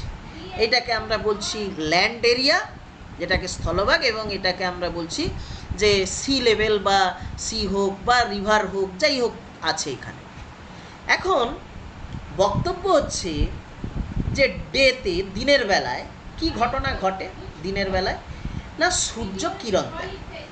সূর্য আছে এখানে, এই সূর্য কিরণ দিচ্ছে, সূর্যের আলো এসে পড়ছে আমাদের ভূপৃষ্ঠেও পড়ছে, আবার এই রিভার হোক, সি হোক, যাই হোক, এখানে জলভাগেও এসে পড়ছে। আচ্ছা, হঠাৎ করে এই ল্যান্ডটা, এই স্থলভাগটা কেন তাড়াতাড়ি গরম হয়ে যাচ্ছে? কি এমন এর প্রপার্টি আছে, কি এমন এর ক্যারেক্টারিস্টিক আছে, সেই জায়গাটা আমি একটু বলব। কি হয় না, এই যে এখান থেকে হিট মানে সূর্য থেকে কিরণ আসছে, কিভাবে আসে, তিনখানা প্রসেস আমরা জানি হিট আসার। একটা হচ্ছে কন্ডাকশান, বলে যাও আমার সঙ্গে একটু প্যারালালি, তাহলে ভালো লাগবে। কন্ডাকশান, কনভেকশান আর রেডিয়েশন, রেডিয়েশন। মানে আমরা যেটাকে বলি বিকিরণ, তাই তো। আর কনভেকশনটাকে কি বলে বাংলায়, বলো? পরিচলন। পরিচলন, আর এটা পরিবহন। তো এখন সূর্য থেকে আসে বেসিক্যালি রেডিয়েশন পদ্ধতিতে, বিকিরণ পদ্ধতিতে। কি হয়, বিকিরণ পদ্ধতিতে কোনো মাধ্যম লাগে না, মাধ্যম ছাড়াও ল্যান্ডে আসে। ল্যান্ডে কিরণগুলো এসে কিন্তু ডাইরেক্ট এখানে কোনোভাবে হিট করে না, আবার এখান থেকে বিক্ষিপ্ত হয়ে চলে যায়, মানে এখান থেকে বিক্ষিপ্ত হয়ে ওপরের দিকে ওঠে। ওপরের দিকে উঠে গিয়ে কি হয় না, তারপরে আস্তে আস্তে ওটা এই যে ল্যান্ড হোক বা রিভার হোক, যাই হোক না কেন, এখানে ধরো ওপরে মেঘ আছে, এরকম জায়গায় কিছু মেঘ আছে, ওখানে রিফ্লেক্ট হচ্ছে, তারপরে আবার এখানে ফিরে আসছে, তারপরে এরকম বিভিন্ন রকম কারণে আবার তারপরে ওটা উত্তপ্ত হতে থাকে ল্যান্ড এবং রিভার। তো হঠাৎ করে ল্যান্ডটা বা বেশি পরিমাণে কেন উত্তপ্ত হয়ে যায়? এখন এই যে ল্যান্ড বা রিভার যে তাপটা শোষণ করতে পারে, তার পরিমাণ যদি আমি এইচ বলি, আমি যদি মাস মানে ধরো এম ভরের কিছুটা ল্যান্ড নিলাম, মানে মাটি নিয়ে নিলাম, ধরো মাটি নিলাম এম ভরের, এবং এম ভরের কিছুটা জল নিলাম, এই জল নিলাম একই ভরের। যদি আমি এখানে সূর্যের তাপটা এইখানেও এসে পড়ছে আর এই এম ভরের মাটিটার ওপরেও এসে পড়ছে এবং রিফ্লেক্ট করছে এবং ফিরে এসে এখানে হিট করছে, তাহলে দেখা যাক কোন ক্ষেত্রে বেশি পরিমাণ হিটটা মানে তাপটা শোষণ করতে পারবে, কোন ক্ষেত্রে বেশি পরিমাণ তাপ ধরে রাখতে পারবে, কোন ক্ষেত্রে। সেইটার ইকুয়েশনটা কি? ইকুয়েশনটা হচ্ছে এম সিপি ইন্টু ডিটি। কোনটা কি জিনিস আমি বলে দিচ্ছি। এমটা হচ্ছে মাস বা ভর, মানে এই যে মাটিটা নিলে এম ভরের বা জলটা নিলে। এইচটা হচ্ছে তাপ, তাপমাত্রা নয়, কিন্তু তাপ আর তাপমাত্রার পার্থক্য আছে। থার্মোমিটারের মাধ্যমে আমরা তাপমাত্রা মাপতে পারি, তাপ কিন্তু মাপতে পারি না। সে ডিটিটা কি? ডিটিটা হচ্ছে টেম্পারেচারের ডিফারেন্স, মানে তাপমাত্রার পরিবর্তন, তাপমাত্রার পরিবর্তন। এইটার মানেটা কি স্যার একটু বলুন, আমি বলছি। ধরো প্রথমে সকাল 5টার সময়, very early in the morning 5 AM, তাপমাত্রাটা দেখা গেল 15 ডিগ্রি সেলসিয়াস আছে। 8টার সময় এটা হয়ে গেল 20 ডিগ্রি। তাহলে এই যে টেম্পারেচারের পরিবর্তন 15 থেকে 20, তাহলে এই ভ্যালুটা হয়ে যাবে কত? 20 মাইনাস 15, যেটার ভ্যালু হয়ে যাবে 5 ডিগ্রি সেলসিয়াস। স্যার সিপিটা কি?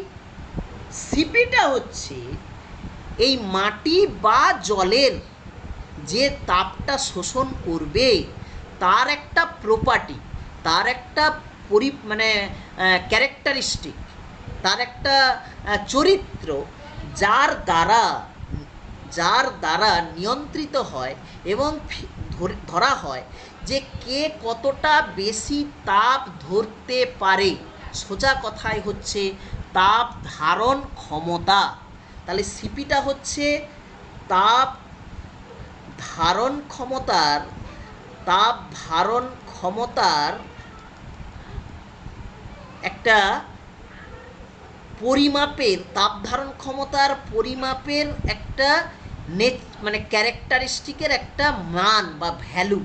তাহলে যার যত সিপি বেশি হবে, তাপ ধারণ ক্ষমতা যার বেশি যত, তার তত তাপকে ছেড়ে দেওয়ার ক্ষমতাও তত বেশি। এটা জেনে রাখবে যে তাপ ধারণ ক্ষমতা যার যত বেশি, তাপটা ছেড়ে দেওয়ার ক্ষমতাও তত বেশি। এই মাটির বা ল্যান্ডের, বা মাটি বলতে এমনি মাটি পাথর যা হয় ল্যান্ড এরিয়ায়, তার সিপির ভ্যালুটা এই যে ওয়াটার মানে রিভার, সি বা যাই থাকুক না কেন জলভাগের যে সিপি, তার থেকে অনেক বেশি, অনেক বেশি। তার মানে কি বলছি আমি, এই যে এতক্ষণ বক্তব্যটা বলার চেষ্টা করলাম, মানে সিপি অফ এই যে ল্যান্ডের যে সিপি অলওয়েজ গেটার দেন, মানে অনেক বেশি। এই যে হাঁকাড়া চিহ্নটা যেদিকে থাকবে তোমরা জানো যে এটা হচ্ছে বেশি, মানে গ্রেটার দেন, এটা গেটার দেন সিপি অফ ওয়াটার, মানে এই যে রিভার বা সি যাই থাকুক জলভাগের যে সিপি, তার থেকে এর ভ্যালু অনেক বেশি। তার জন্য কি হয় না, দিনের বেলায় যখন সূর্যের আলো আসছে সেই সময় প্রচুর পরিমাণে তাড়াতাড়ি এই সিপিটা বেশি হওয়ার জন্য এমটা একই ভরের এম থাকা সত্ত্বেও দেখা যায় এই সিপির ভ্যালু বেশি হয় বলে এর তাপ ধারণ ক্ষমতাটা বেশি ল্যান্ডের। তাই ল্যান্ড এই যে জলভাগের থেকে বেশি তাড়াতাড়ি উত্তপ্ত হয়ে ওঠে, আর তাড়াতাড়ি গরম হয়ে ওঠে বলেই তার যে সংলগ্ন বায়ুগুলো তাড়াতাড়ি উত্তপ্ত হয়, সেগুলো হালকা হয়ে ওপরের দিকে উঠে যায়। যেই ওপরের দিকে উঠে যায় এই জায়গাটা ভ্যাকেন্ট তৈরি হয়ে যায়, ফাঁকা হয়ে যায়। আর সেই সময় তাহলে এই রিভারের ওপরে জলভাগের ওপরে কি ঘটনা ঘটে না, সিপিটা কম থাকার জন্য তার তাপ ধারণ ক্ষমতা কম, তাই এখানে বেশি পরিমাণে উত্তপ্ত হয় না। এখানে যদি 15 থেকে 20 হয়ে গেল ওই 8টার সময়, এখানে দেখা গেল 8টার সময় সকাল 8টায় এখানে সে 17 ডিগ্রি সেলসিয়াস হয়েছে। তাহলে এখানকার যে ওপরের বায়ু তত তাড়াতাড়ি উত্তপ্ত হচ্ছে না এবং এখানে ভারী হয়ে আছে। তাহলে এই জায়গায় নিম্নচাপ তৈরি হলো, যেই নিম্নচাপ তৈরি হলো এই যে এইখানকার বায়ুগুলো এখানে আসা শুরু করলো। তাই দিনের বেলায় দেখা যায় যে সমুদ্র থেকে বায়ুটা এই ল্যান্ডের দিকে আসছে, যেটাকে তোমরা বলছো যে জলবায়ু বলে বলছো। তাহলে জলবায়ু হওয়ার কারণটা কিন্তু একদম ঠিক বলেছিলে যে স্যার এই দিনের বেলায় এটা উত্তপ্ত হয়, ওপরে উঠে যায়। তার গাণিতিক যে কারণ সেটা হচ্ছে এই জায়গাটা, H = m cp dt। প্রতিটা তার সিপি যেটা স্পেসিফিক, সিপি আর স্পেসিফিক কি একই নাকি? ইংরেজিতে একে বলা হয় স্পেসিফিক, হ্যাঁ ইংরেজিতে বলা হয় স্পেসিফিক, মানে তাপ ধারণ ক্ষমতার একটা পরিমাপ। সিপিটা কে কত বেশি পরিমাণে তাপ ধারণ করতে পারবে। যেমন আমরা বলি যে ক্লাসে বলছি এই ছেলেটা খুব ইন্টেলিজেন্ট, মানে তাড়াতাড়ি বুঝে যাচ্ছে। আর যে ইন্টেলিজেন্ট নয় তার অন্যদিকে ইন্টেলিজেন্স আছে, হয়তো পড়াটা ভালো ধরতে পারে না, কিন্তু সে ভালো একটা উপায় খুব তাড়াতাড়ি বলতে পারে যে কি করে এই বিপদ থেকে বাঁচবো। যে ভালো ইন্টেলিজেন্ট ছেলে পড়াশুনো ভালো করে সে হয়তো সেটা বলতে পারবে না, কিন্তু ইন্টেলিজেন্ট আমরা পড়াশুনোই বলছি যখন, আমি ধরে নিচ্ছি যে তার পরিমাপের ওই জায়গাটা যে ইন্টেলিজেন্সি দিয়ে আমি বলছি, সেই একই রকম যেটা তুমি বললে ইংরেজিতে বলা হয় স্পেসিফিক হিট।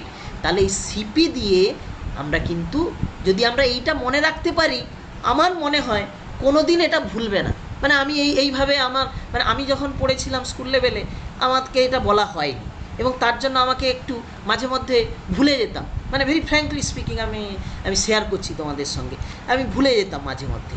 তো পরে যখন হায়ার স্টাডিতে গিয়ে পড়লাম যে এই জায়গাটার মেন কারণটা হচ্ছে এটা, মানে 11-12 বা তারপরে সিপি দিয়ে, তখন কিন্তু সবসময় মনে থাকছে যে আচ্ছা সিপি তো এর বেশি, তাহলে তো তাড়াতাড়ি গরম হয়ে যাবে। তা গরম হয়ে গেলে হালকা বায়ুটা উপরে উঠে গেল, তাহলে তো এর বায়ুটা এখানে এলো, তাহলে জলবায়ুটা দিনের বেলায়। ঠিক রাতের বেলায় উল্টো জিনিসটা হবে। কি হবে না, যেহেতু এর তাপ ধারণ ক্ষমতা বেশি, তাই তাপটা আবার ছেড়ে দেওয়ার ক্ষমতাটাও বেশি। তাই ল্যান্ডটা তাপটা ছেড়ে দেয়, তাই তাড়াতাড়ি ঠান্ডা হয়ে যায়। তাই কি হয়, ঠান্ডা হয়ে যায় আর এখানে গরম থাকে, তাই এখানে নিম্নচাপ হয়। তাই এখান থেকে কি হয়, রাতের বেলায় ঠিক উল্টো ঘটনাটা ঘটে। যখন রাত্রি হয়ে যায় তখন এই স্থল থেকে স্থলবায়ুটা এইভাবে উল্টো দিকে জলের দিকে আসতে থাকে। তাহলে আশা করি এই জিনিসটা বোঝাতে পারলাম, বা তোমরা জিনিসটা কিছু জন জানো অলরেডি, যেটা সিপি কেউ বললো স্পেসিফিক হিট, তার এই জিনিসটা আইডিয়া আছে। বাকিদের আইডিয়াটা ক্লিয়ার হলো তো? হ্যাঁ স্যার।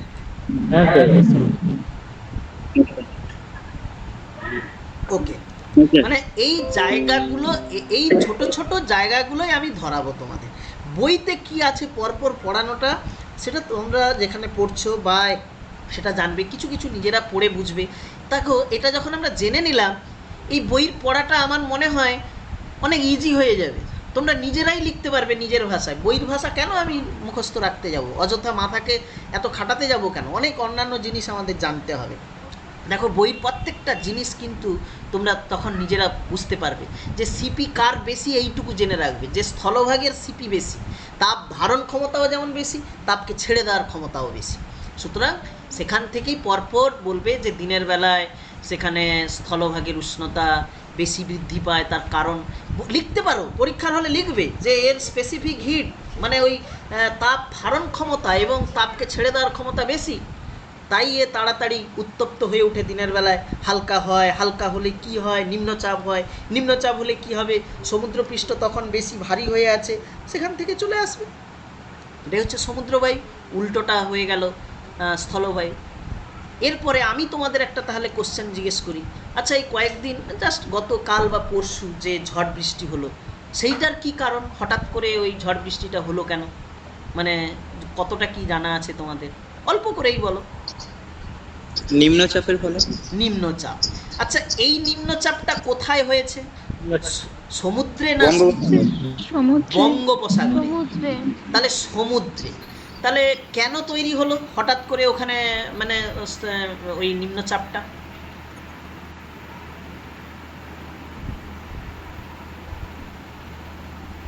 একটু একটু টিভি দেখেছো, বারবার টিভিতে বলছিল, আমি বললে তোমরা বুঝতে পারো। স্যার হ্যাঁ বুঝতে পেরেছি এবারে। দেখো, জলভাগের উষ্ণতাটা বৃদ্ধি পেতে পেতে ওটা আমরা কি জানি যে, যদি এই যে কোন ছবিটা তোমাদের দেখাচ্ছিলাম যেন, এই যে ছবিটা, এই যে জলভাগ আছে, সূর্যের আলো আসছে, সে বিকিরণ পদ্ধতি এই হচ্ছে ওই হচ্ছে, দিয়ে জলভাগ গরম হলো, দিয়ে কী হয়? জলটা কি হয়? জলটা বাষ্পে পরিণত হয়। বাষ্পে পরিণত হয়ে ওপরের দিকে উঠতে থাকে, আস্তে আস্তে সেটা ওই মেঘে পরিণত হয়। এই মেঘে পরিণত হতে হতে কি হয়? ওপরে উঠে যাচ্ছে, উপরে ঠান্ডা পরিবেশে ক্রমশ ঘনীভূত হয়ে মেঘ হয়। এগুলো তোমাদের জানা আছে। আমি যে জায়গাটায় বলার চেষ্টা করছি যে মেঘ হতে হতে কি হচ্ছে না, মেঘ যত ঘনীভূত হবে, মানে যত ঘন হচ্ছে, তত মেঘ দ্বারা মানে সূর্যের যে রশ্মি কি হয়, পৃথিবী পৃষ্ঠে এসে আবার ফিরে যায়। ফিরে যাওয়ার সময় দেখবে তোমরা নিজেরা ফিল করেছো, যেদিন আকাশে মেঘ থাকে সেদিন একটু বেশি গরম লাগে নাকি গরমটা কম মনে হয়? বলো তো। বেশি গরম লাগে। কেন গরম লাগে? ভূপৃষ্ঠের থেকে উপরে পরিচালন হতে পারে না, মানে তাপটা ছাড়িয়ে যেতে পারে না ট্রপোস্ফিয়ার ছেড়ে, ও মেঘে করে বাধা পায়, তাই এখানে এই পৃথিবী ভূপৃষ্ঠে ঘোরাঘুরি করে, তাই আমরা বেশি গরম ফিল করি। যেই মেঘটা কেটে যায় আবার একটু গরমটা কমে যায়, এটা আমাদের ফিল আছে। তাহলে এই মেঘ হতে হতে কি হয় না, সূর্যের যে রশ্মি বাধা পায় এবং মেঘের নিচের অংশের যে বায়ু, সেটা আস্তে আস্তে কি হয়, নিম্নচাপের তৈরি হয়। সেই জন্যই কিন্তু ওই সমুদ্রপৃষ্ঠে নিম্নচাপটা তৈরি হচ্ছে। এবং এত বেশি নিম্নচাপ তৈরি হয়ে যায়, পার্শ্ববর্তী যে ধরো উষ্ণ জায়গা, যেখানে উষ্ণ বায়ু আছে, তারা খুব দ্রুত বেগে ওই নিম্নচাপ অঞ্চলের দিকে মানে পৌঁছে যাবে, তখনই ঝড় বৃষ্টিটা তৈরি হবে। এটাই হচ্ছে মেন কারণ। যে ওই যে তোমরা প্রথমে বললে যে স্যার বঙ্গোপসাগরে একটা নিম্নচাপ তৈরি হয়েছিল, তো বঙ্গোপসাগর বলতে আমাদের একটা সমুদ্র পৃষ্ঠে বা সেখানে তৈরি হয়েছে, সেটার কারণ হচ্ছে মেঘটা হয়েছিল, মেঘের নিচে ওই সূর্যরশ্মি বাধা পেতে পেতে ওখানে কি হলো, নিম্নচাপের তৈরি হয়ে গেল।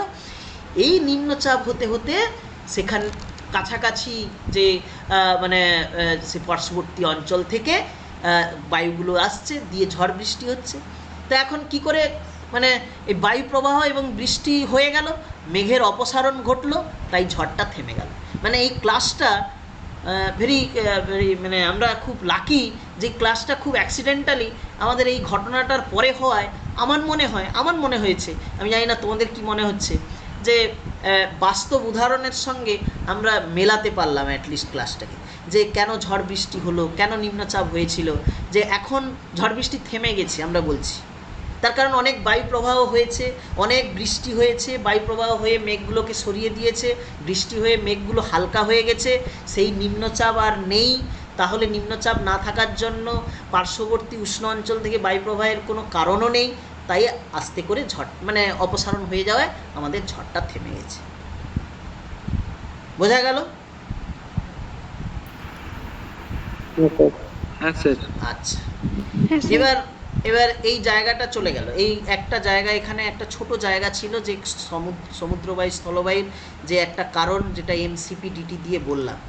এর পরের যে জায়গাটায় যাব সেটা হচ্ছে, আমি বলেছিলাম একটা জায়গায় তোমাদের রিমেনিং ছিল, সেটা হচ্ছে ট্রোপোস্ফিয়ারের পরে স্ট্র্যাটোস্ফিয়ারের যা স্টার্টিং হচ্ছে, ঠিক সেই জায়গায় একটা লেয়ার দেখা যায়। সেই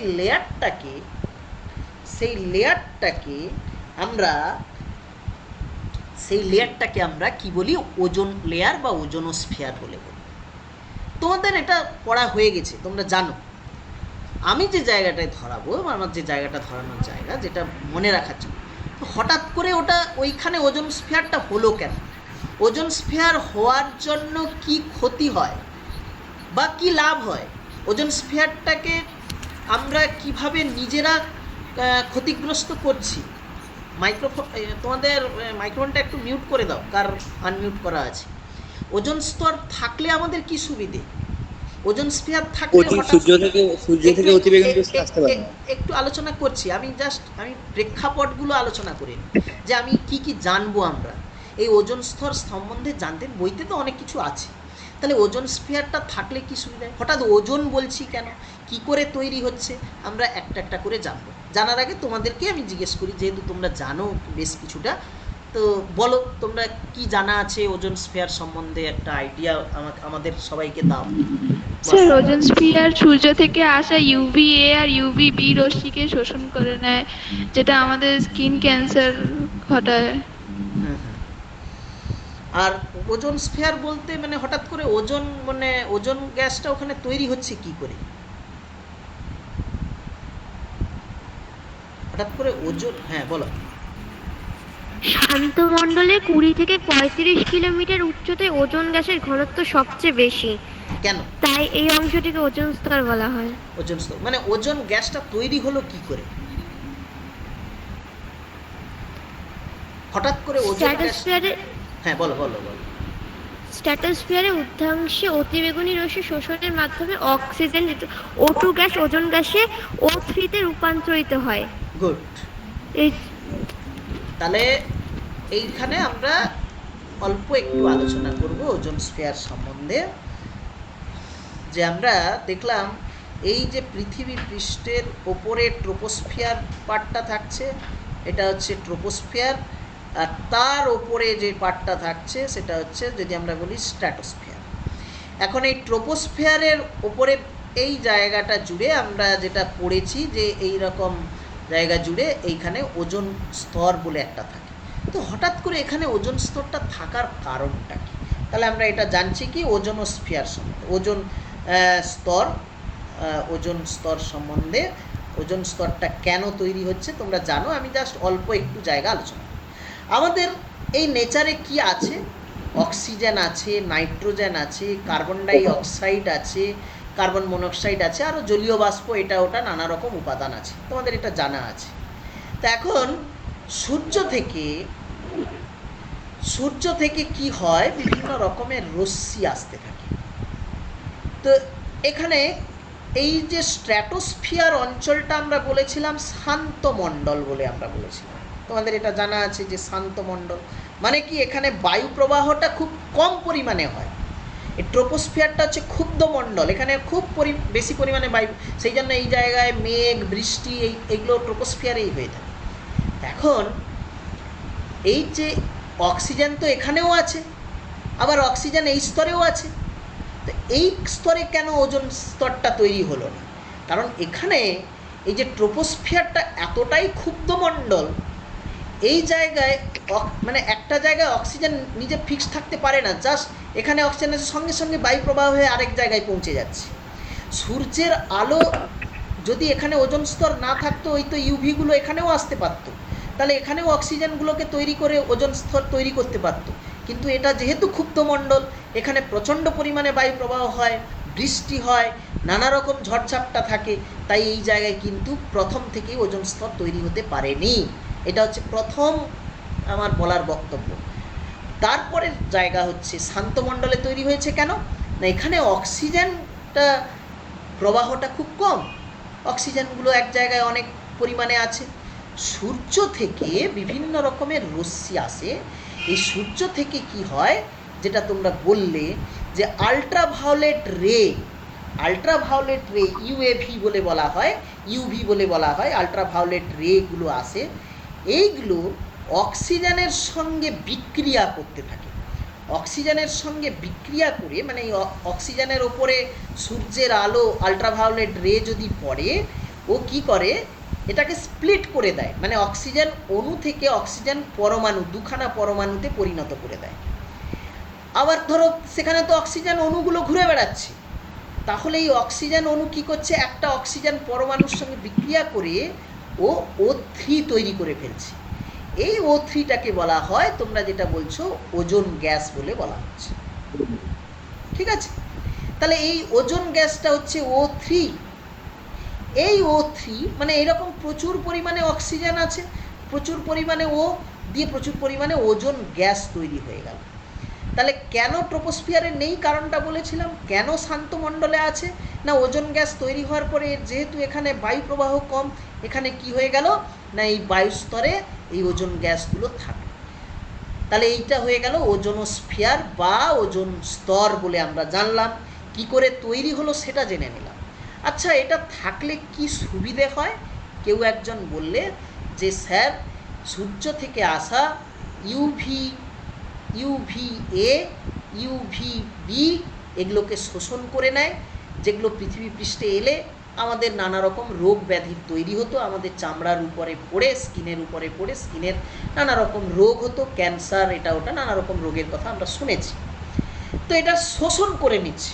ওজোন গ্যাসগুলো যে তৈরি হচ্ছে, এরা কি করে এই যে ইউভিগুলোকে, আল্ট্রাভায়োলেট রেগুলোকে পৃথিবীতে আসতে দেয় না।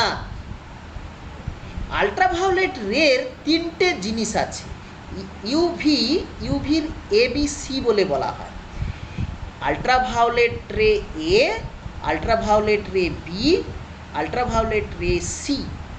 এর মধ্যে সবথেকে ছোট তরঙ্গ দৈর্ঘ্যের আল্ট্রাভায়োলেট হচ্ছে ইউভিসি। আবার আমি রিপিট করছি, তরঙ্গ দৈর্ঘ্য বলতে আলোটা তো আসছে বেসিক্যালি এরকম কিছু তরঙ্গ দৈর্ঘ্যের মাধ্যমে, মানে ইলেকট্রোম্যাগনেটিক ওয়েভ, তরঙ্গ।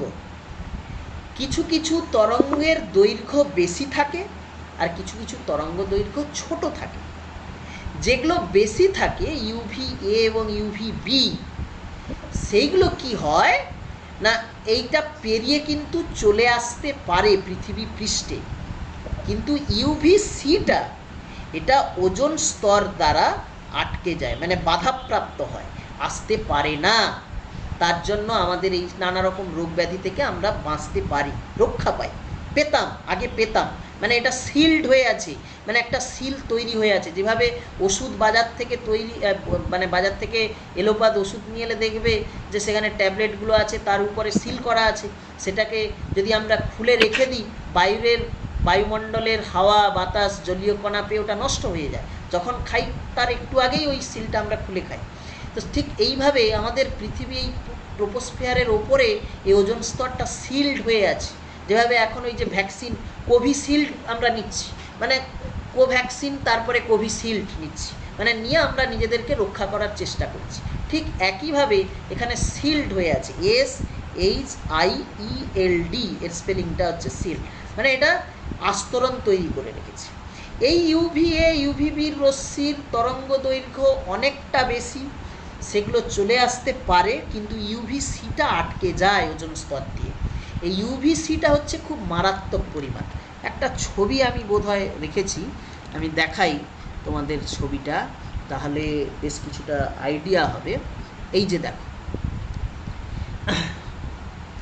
এই ট্রোপোস্ফিয়ার, তার উপরে স্ট্র্যাটোস্ফিয়ার। এখন কি হয়, ওজোন লেয়ারটা থাকার জন্য ইউভি এ এবং ইউভি বিটা চলে আসে, ইউভি সিটা আসতে পারে না। কেউ একজন বললে যে স্যার ইউভি এ এবং ইউভি বিকে আটকে দেয়, একটু ভুল। ইউভি এ এবং ইউভি বির তরঙ্গ দৈর্ঘ্য অনেক বেশি, তারা টপকে চলে আসতে পারে এই ওজোন স্তর, কিন্তু ইউভি সিটা আসতে পারে না, যেটা না আসার জন্য আমরা রক্ষা পেয়ে যাই। এখন এটা হচ্ছে তার উপকারিতা, ইউভি মানে আলট্রাভায়োলেট রেটা না আসার উপকারিতা। এবার আমি জিজ্ঞেস করে নিই তোমাদেরকে যে এই রশ্মিগুলো এলে তো অনেক রকম রোগ ব্যাধি হয়, তাহলে এই ওজোন স্তরটা কি আস্তে আস্তে পাতলা, মানে তার যে ঘনত্বটা কমে যাচ্ছে, নাকি ওজোন স্তর টপকে ইউভিসিটা চলে আসছে? তার কারণটা কি? এটার কারণ হলো এখন ওজোন স্তর যেটা আছে সেটা ধ্বংস হয়ে যাচ্ছে আমাদের বিভিন্ন রাসায়নিক ক্ষতিকারক পদার্থ যেমন সিএফসি, এনও এইসব ইত্যাদি ব্যবহার করার ফলে। আচ্ছা, আর কিছু কারণ? স্ট্র্যাটোস্ফিয়ারে ওজোন গ্যাসের উৎপাদন হার অপেক্ষা কমে যাচ্ছে অনেক। আর কিছু কারণ আছে?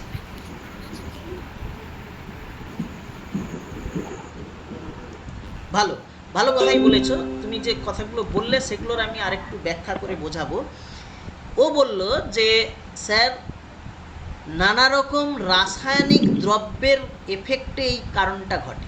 রাসায়নিক এফেক্টটা কি করে হয় আমি সেটা দেখাবো, বইতেও আছে, একটু আলোচনা করবো। আরেকটা কারণ আছে খুব সুন্দর, তোমরা বইতে দেখেছো, আমি ছবিতে বারবার করে আগের ক্লাসগুলোয় দেখিয়েছি।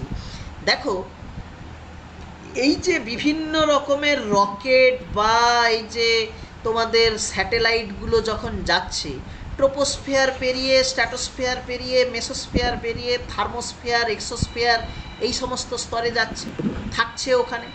আচ্ছা, যাওয়ার সময় তো ওজোন লেয়ারটাকেও পেরিয়ে যাচ্ছে।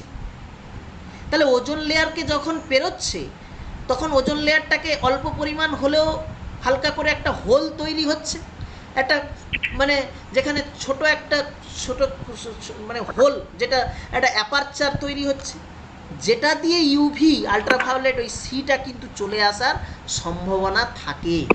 আরেকটা কিন্তু কারণ এটাও যে এই সমস্ত ম্যানমেড, মানুষ দ্বারা তৈরি যে স্যাটেলাইট, মানুষ দ্বারা তৈরি যে রকেট, যেগুলো নিজেদের কাজের জন্য আমরা ওপরে পাঠাচ্ছি। আজ যে 15 দিন আগে এই ঝড় আসবে আমরা কি করে জানতে পারলাম? এই ওপরে অনেক স্যাটেলাইট আছে, তারা সবসময় পর্যবেক্ষণ করছে সমুদ্রের ওপরে কিছু নিম্নচাপ হচ্ছে কিনা। জিও স্যাটেলাইট রাখা আছে, সেগুলো তারা জিওগ্রাফিক কন্ডিশানগুলো সবসময় চেক করছে। তা স্যাটেলাইটগুলোকে তো পাঠাতে হবে পৃথিবী পৃষ্ঠ থেকে, পাঠানোর সময় ওজোন লেয়ারগুলোকে ফুটো করে বেরিয়ে যাচ্ছে, তাহলে সেই জায়গা দিয়ে সূর্যের রশ্মিগুলো কিন্তু চলে আসছে। তাহলে এটাও একটা কারণ, ওজোন লেয়ারটা পেরিয়ে কি করে ইউভিসিটা আসছে। কারণ ইউভিসিটার তো তরঙ্গ দৈর্ঘ্য খুব ছোট, সে তো পেরোতে পারছিল না, পারছে কি করে, এটার একটা কারণ। আরেকটা কারণ তোমাদেরই এক বন্ধু বলল যে স্যার কিছু রাসায়নিক দ্রব্য ব্যবহারের ফলে হয়।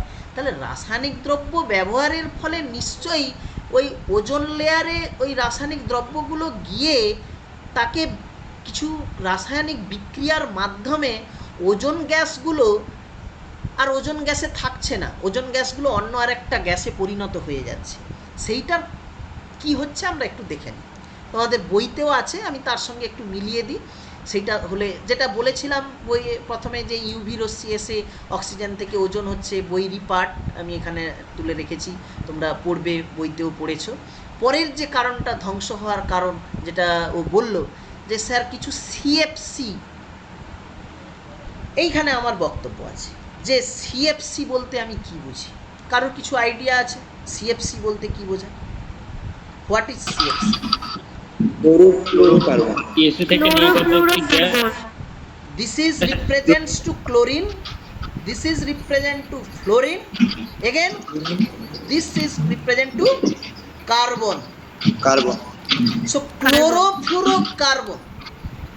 তাহলে ক্লোরোফ্লোরোকার্বনটা বলতে কি বোঝাচ্ছে? না, আমরা আমাদের দরকারে এই সমস্ত জিনিসপত্র ব্যবহার করি, স্যার একটু বলবেন কি কি দরকার? আমি আশা করি তোমাদের জানা আছে, আমি তাও একটু বলছি যারা জানো না। আমাদের বাড়িতে ডোমেস্টিক ফ্রিজ ব্যবহার করছি, এসি ব্যবহার করছি, অফিস আদালতে সেন্ট্রাল এসি ব্যবহার করছে, শপিং মলে ব্যবহার করছে। এই সমস্ত যে রেফ্রিজারেশন সিস্টেমে ক্ষেত্রে এই টাইপের ম্যাটেরিয়ালগুলোকে ব্যবহার করা হয়, এইটুকু এখন জেনে রাখো। বেশি জানতে গেলে অনেক সময় লাগে। তাহলে কি বললাম না, রেফ্রিজারেশন সিস্টেম মানে বাড়িতে যে ফ্রিজ আছে, ফ্রিজে কি করা হয়, বাইরের রুমের টেম্পারেচার তো 20 ডিগ্রি 25 ডিগ্রি, সেখান থেকে বাজার থেকে জিনিস কিনে নিয়ে এলে 4 দিন ধরে জিনিস রাখবে। এখন লকডাউন, একদিন জিনিস কিনে এনে 5 দিন চালাতে হচ্ছে। কি করে রাখবো? ফ্রিজের ভেতরে জিনিস রেখে দাও, বাড়িতে বললো। তা কি করে ভালো থাকছে ফ্রিজের ভেতরে? না, ফ্রিজের ভেতরে টেম্পারেচারটা আমাদের যে বাইরের 18 ডিগ্রি 20 ডিগ্রি তার থেকে অনেক কম, সে 3 ডিগ্রি 4 ডিগ্রি সেলসিয়াস থাকছে। ডিপ ফ্রিজে অনেক কম থাকে, বরফ যেখানে হয়, আমি সেটার কথা ছেড়ে দিলাম, সব জায়গায় ডিপ ফ্রিজ থাকে না সব ফ্রিজে। মোটামুটি 4 degree 5 degree 6 degree Celsius temperature. AC ব্যবহার করছি গরমের দিনে, রুম টেম্পারেচারটাকে 10 ডিগ্রি 12 ডিগ্রি করে আমরা বেশ আরাম নিচ্ছি। এই সমস্ত কাজে ক্ষেত্রে এক ধরনের ম্যাটেরিয়াল ব্যবহার করা হয় যেটা হচ্ছে এই ক্লোরোফ্লুরোকার্বন, সিএফসি। তাহলে প্রচুর পরিমাণে ব্যবহার হচ্ছে। তাহলে বা এই সমস্ত তোমাদের এই নাইট্রোজেন অক্সাইড এই সমস্ত আছে, তো এইগুলোকে এই সমস্ত জিনিসগুলো এইগুলো ব্যবহার করার ফলে বা কী হয়, অসুবিধেটা কী হয়, সেই জায়গাটা আমরা একটু জানার চেষ্টা করি। কি হয় ঘটনাটা না, এই ক্লোরোফ্লুরোকার্বন যদি ব্যবহার করো, দেখবে ক্লোরোফ্লুরোকার্বন বলতে কি না, কম্বিনেশান অফ ক্লোরিন, ফ্লোরিন এবং কার্বন। মানে সে হতে পারে CFCl3, মানে কি, মানে এই যে ক্লোরোফ্লুরোকার্বনের মানে ক্লোরিন 3টে আছে, ফ্লোরিন একটা, কার্বন মানে আমি একটু ভুল বলছি, যে ধরো তোমাদের একটা উদাহরণ যদি বলি, এই যে CFCl3, হ্যাঁ, এই যে এই জায়গাটা যে CFCl3 মানে ক্লোরিন 3টে, ফ্লোরিন একটা আছে, কার্বন একটা আছে। এখন এই যে জায়গাটায় এই মানে এটাকে তোমার এই CFC ম্যাটেরিয়াল বলে বলা হচ্ছে, ক্লোরোফ্লুরোকার্বন। তো এই CFCl3 যে ক্লোরোফ্লুরোকার্বন যে ম্যাটেরিয়াল, এর ওপরে আলট্রাভায়োলেট যে রেগুলো, যেটা তোমাদের আলট্রাভায়োলেট রশ্মিগুলো এসে কি হয়, কি ঘটনা করে না, CFCl2 এবং একটা ক্লোরিন পরমাণুতে ভেঙে দেয়। এই যে ক্লোরিন পরমাণুটা থাকে, এটা কি করে, এই যে ক্লোরিন পরমাণুটা থাকে, দেখো বইতে কি বলা আছে, এই ক্লোরিন পরমাণুগুলো তোমরা দেখো, এই যে আমি আবার এই ছবিটায় চলে আসি, এই ওজোন লেয়ারে পৌঁছে গেল ক্লোরিনগুলো। তাহলে এখানে তো তুমি ব্যবহার করছো ডোমেস্টিক ফ্রিজ, এসি সব ব্যবহার করছো, এসি ফ্রিজ, সেখানে বললে CFC ব্যবহার করলে, সে CFCl2 CFCl3, এইখানে কি হলো, UVA UVBগুলো কিন্তু আসছে, দিয়ে ক্লোরিন পরমাণুতে পরিণত হয়ে গেল। ক্লোরিনগুলো আস্তে আস্তে উপরের দিকে ওজোন স্তরে পৌঁছালো। ওজোন স্তরে কি আছে, ওজোন গ্যাস আছে, O3 দেখা যাক। এই ওজোন স্তরের ওজোন গ্যাসের সঙ্গে ক্লোরিন পরমাণু বিক্রিয়া করে কি করে না, অক্সিজেনে আবার ভেঙে দেয়। যেই অক্সিজেন হলো, তাহলে একখানা অক্সিজেন পড়ে থাকলো, এখান থেকে তো দুটো বেরিয়ে গেল, একটা যেই পড়ে থাকলো তাহলে ClO-তে পরিণত হয়ে গেল। এই অক্সিজেনে যখন পরিণত হয়ে গেল ওজোন থেকে, তার মানে কি, যেটা বক্তব্যটা একজন বলেছিলে যে স্যার ওজোন স্তরটা আস্তে আস্তে পাতলা হচ্ছে, হালকা হয়ে যাচ্ছে, মানে ওজোন থেকে অক্সিজেন হয়ে যাচ্ছে। কোথায় অক্সিজেন থেকে ওজোন হয়ে এটা মোটা হবে স্তরটা, দিলে UVA UVB এগুলো আটকে দিবে, মানে UVC-কে আটকাবে, আলট্রাভায়োলেট আরও বাজে রশ্মিগুলো আটকে যাবে। তা না করে ওজোন থেকে অক্সিজেনে পরিণত হলো, মানে এই স্তরটা আস্তে আস্তে পাতলা হয়ে গেল, হালকা হয়ে গেল। তাই এটা একটা কারণ, যেটা তোমরা বলছিলে যে ক্লোরোফ্লুরোকার্বন ব্যবহার করলে, যেটা এসি ডোমেস্টিক ফ্রিজে মানে আমাদের বাড়িতে যে ফ্রিজ ব্যবহার করা হয়, যেখানে টেম্পারেচারটা 4 ডিগ্রি সেলসিয়াস 5 ডিগ্রি সেলসিয়াস আমাদের দরকারেই আমরা ব্যবহার করছি, আবার আমাদের দরকারে ব্যবহার করে আমরা নিজেদের ক্ষতিও টেনে আনছি। তাহলে এটা হচ্ছে হালকা হওয়ার কারণ। ক্ষতি হওয়ার কারণ। আরেকটা হচ্ছে যেটা বললাম যে রকেট বা স্যাটেলাইট যাওয়ার সময় ধরো এই পথ দিয়ে রকেটটা চলে গেল, তাহলে এখানে একটা ছোট হোল অ্যাপারচার তৈরি হলো, তাহলে এখানে যে সূর্য রশ্মির ইউভি সিটা কিন্তু ঢুকে গেল, ঢুকে গিয়ে এর এই জায়গায় যে মানুষ বা গাছপালা থাকলো সেখানে ক্ষতি করবে। তাহলে এই জায়গাটা আমাদের জানা হলো। কি কি জানলাম এখানে না, ওজোন স্তর কাকে বলে, ওজোন স্তর সৃষ্টি হওয়ার কারণ কি, ওজোন স্তর ধ্বংসের কারণ কি, এবং পরীক্ষায় এলে শুধু ভাষায় লিখবে না, আমার সাজেশান হচ্ছে এই ইকুয়েশানটা দিয়ে দিবে, অল্প ভাষা লিখবে, দেখবে ফুল নাম্বার পাবে। কারণ পরীক্ষক বুঝে যাবে যে তোমার এই আইডিয়া আছে, বলবে যে ক্লোরোফ্লোরোকার্বন সিএফসি সেখান থেকে এই টাইপের হয়ে এই আলট্রাভায়োলেট রে পড়ে এই বিক্রিয়া হয় সিএলটা আবার এখানে চলে এসে O3-কে অক্সিজেন করে দেয়। তাহলে আমরা দেখলাম ওজোন স্তরের ওজনটা আর থাকছে না, আস্তে আস্তে ওটা অক্সিজেনে পরিণত হচ্ছে, তাহলে হালকা হচ্ছে, তাহলে এটাই হচ্ছে তার ধ্বংসের কারণ। তাহলে এইভাবে আমরা জানলাম যে কেন আমরা কেন ওজোন স্তর ধ্বংস হচ্ছে। তাহলে ধ্বংস হলে কি ক্ষতি হয় সেটা তোমাদের জানা আছে, একটু বলো যে ওজোন স্তর ধ্বংস হলে কি কি ক্ষতি হতে পারে আমাদের পৃথিবীতে, বলো। মানুষের কোষস্থিত ডিএনএ দ্বারা শোষিত হতে পারে, আর এদের ত্বক পুড়ে গিয়ে স্কিন ক্যান্সার, আর তারপরে বিভিন্ন জীবেদের যেমন সামুদ্রিক জীবেদের প্রজনন ক্ষমতা হ্রাস পায়। আচ্ছা, আর বাকি দেখ বলো যে অন্য আরেকটা কিছু ক্ষতি হয় সেটা বলো।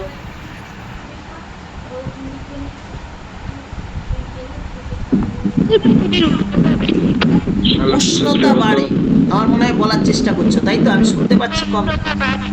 হ্যাঁ, উষ্ণতাটা কেন বাড়ে?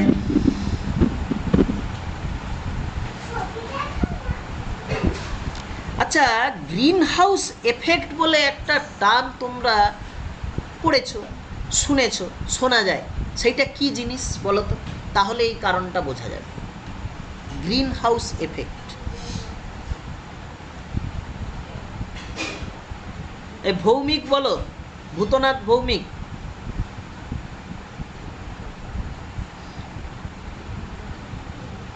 গ্রিন হাউস এফেক্ট বলে একটা টার্ম তোমরা শুনেছো বা পড়েছো, সেই জিনিসটা কি একটু বুঝিয়ে বলার চেষ্টা করো। লেফট করে, হ্যাঁ বলো। ওই মানে H2, carbon die oxide, methane, nitrous oxide এগুলো ওজন বেড়ে যাওয়া বাতাসে। আর কি হয় স্যার ভূপৃষ্ঠে স্যার, আচ্ছা কোলে বলতে চাইছে, একটু কোলে বলে না। না স্যার, ভূপৃষ্ঠে যে O3 জলীয় বাষ্প CO2 পরিমণ্ডল থাকে সেটা স্যার সূর্য থেকে ছোট তরঙ্গ দৈর্ঘ্যের রশ্মিকে পৃথিবীতে আসতে দেয়, কিন্তু বড় তরঙ্গ দৈর্ঘ্যের রশ্মিকে মহাশূন্যে ফিরিয়ে যেতে দেয় না। তো স্যার কিছুটা বিকিরিত রশ্মি নিজেরা শোষণ করে, আর বাকি অংশ পৃথিবী পৃষ্ঠে প্রতিফলিত হয়ে ভূপৃষ্ঠে এবং সংলগ্ন বায়ুমণ্ডলকে উত্তপ্ত করে। এইটাই স্যার গ্রিন হাউস এফেক্ট। আচ্ছা, বাহ, ভালো বলেছ। আমি অল্প একটু জায়গায় একটা জিনিস একটু ধরিয়ে দিব, তাহলে আশা করি সবসময় মনে রাখতে পারবে। এই গ্রিন হাউস বলতে কি বোঝায় অ্যাকচুয়ালি, সেইটা আমি একটু বলি। গ্রিন হাউস, গ্রিন বলতে তো সবুজ বলা হচ্ছে, আর হাউস বলতে ঘর, তাহলে হঠাৎ করে গ্রিন হাউস কথাটা এসেছে কি করে? এটা আমি আমার পার্সোনাল একটা এক্সপিরিয়েন্স বলি, তাহলে বুঝতে পারবে। আমি বেসিক্যালি যেখানে চাকরি করি, চাকরির স্থল সেটা হচ্ছে কল্যাণীতে, কল্যাণী ইউনিভার্সিটির ভেতরেই আমি থাকি, ওখানে কোয়ার্টারে থাকা হয়। তো কল্যাণী ইউনিভার্সিটির কাছে হচ্ছে বিসিকেভি, বিধানচন্দ্র কৃষি বিশ্ববিদ্যালয়। তো বিধানচন্দ্র কৃষি বিশ্ববিদ্যালয়ে তারা এই সমস্ত গাছপালা নিয়ে রিসার্চ করে, নানা রকম কাজকর্ম। তো সেখানে আমি দেখেছি, বা তোমরা কেউ কেউ দেখেছো বা টিভিতে দেখবে, কিছু জায়গায় কাঁচের ঘরের মতো, কাঁচ নেই এক্স্যাক্টলি, ওইখানে আমি দেখেছি যেটা কিছু প্লাস্টিক টাইপের, পেপার টাইপের করে রেখেছে, তার ভেতরে গাছপালা চাষ করছে। তো সেই জায়গা, সেটার কারণটা কি না, ওই যে জিনিসটা ওরা তৈরি করেছে, একটা ঘর টাইপের জিনিস তৈরি করে তার ভেতরে গাছপালাগুলো চাষ করছে। মানে ওই ঘরটার ভেতরে সূর্যের যে আলো ক্ষুদ্র তরঙ্গ দৈর্ঘ্যের যে আকারে মানে অবাধে প্রবেশ করতে খুব পারে। ভালো করে শুনতে পাচ্ছি না, আমি আমার কোনো মেজাজে প্রবলেম হচ্ছে। এখন শুনতে পাচ্ছ? মেজাজ হচ্ছে স্যার, এখন শুনতে পাচ্ছ? হ্যাঁ শোনা যাচ্ছে তো। আচ্ছা, হ্যাঁ স্যার শোনা যাচ্ছে। তাহলে ওই কাচের ঘরের মধ্যে কি হয়, সূর্যের যে ক্ষুদ্র তরঙ্গ দৈর্ঘ্যের যে তরঙ্গ দৈর্ঘ্য যেগুলো সেগুলো প্রবেশ করতে পারে।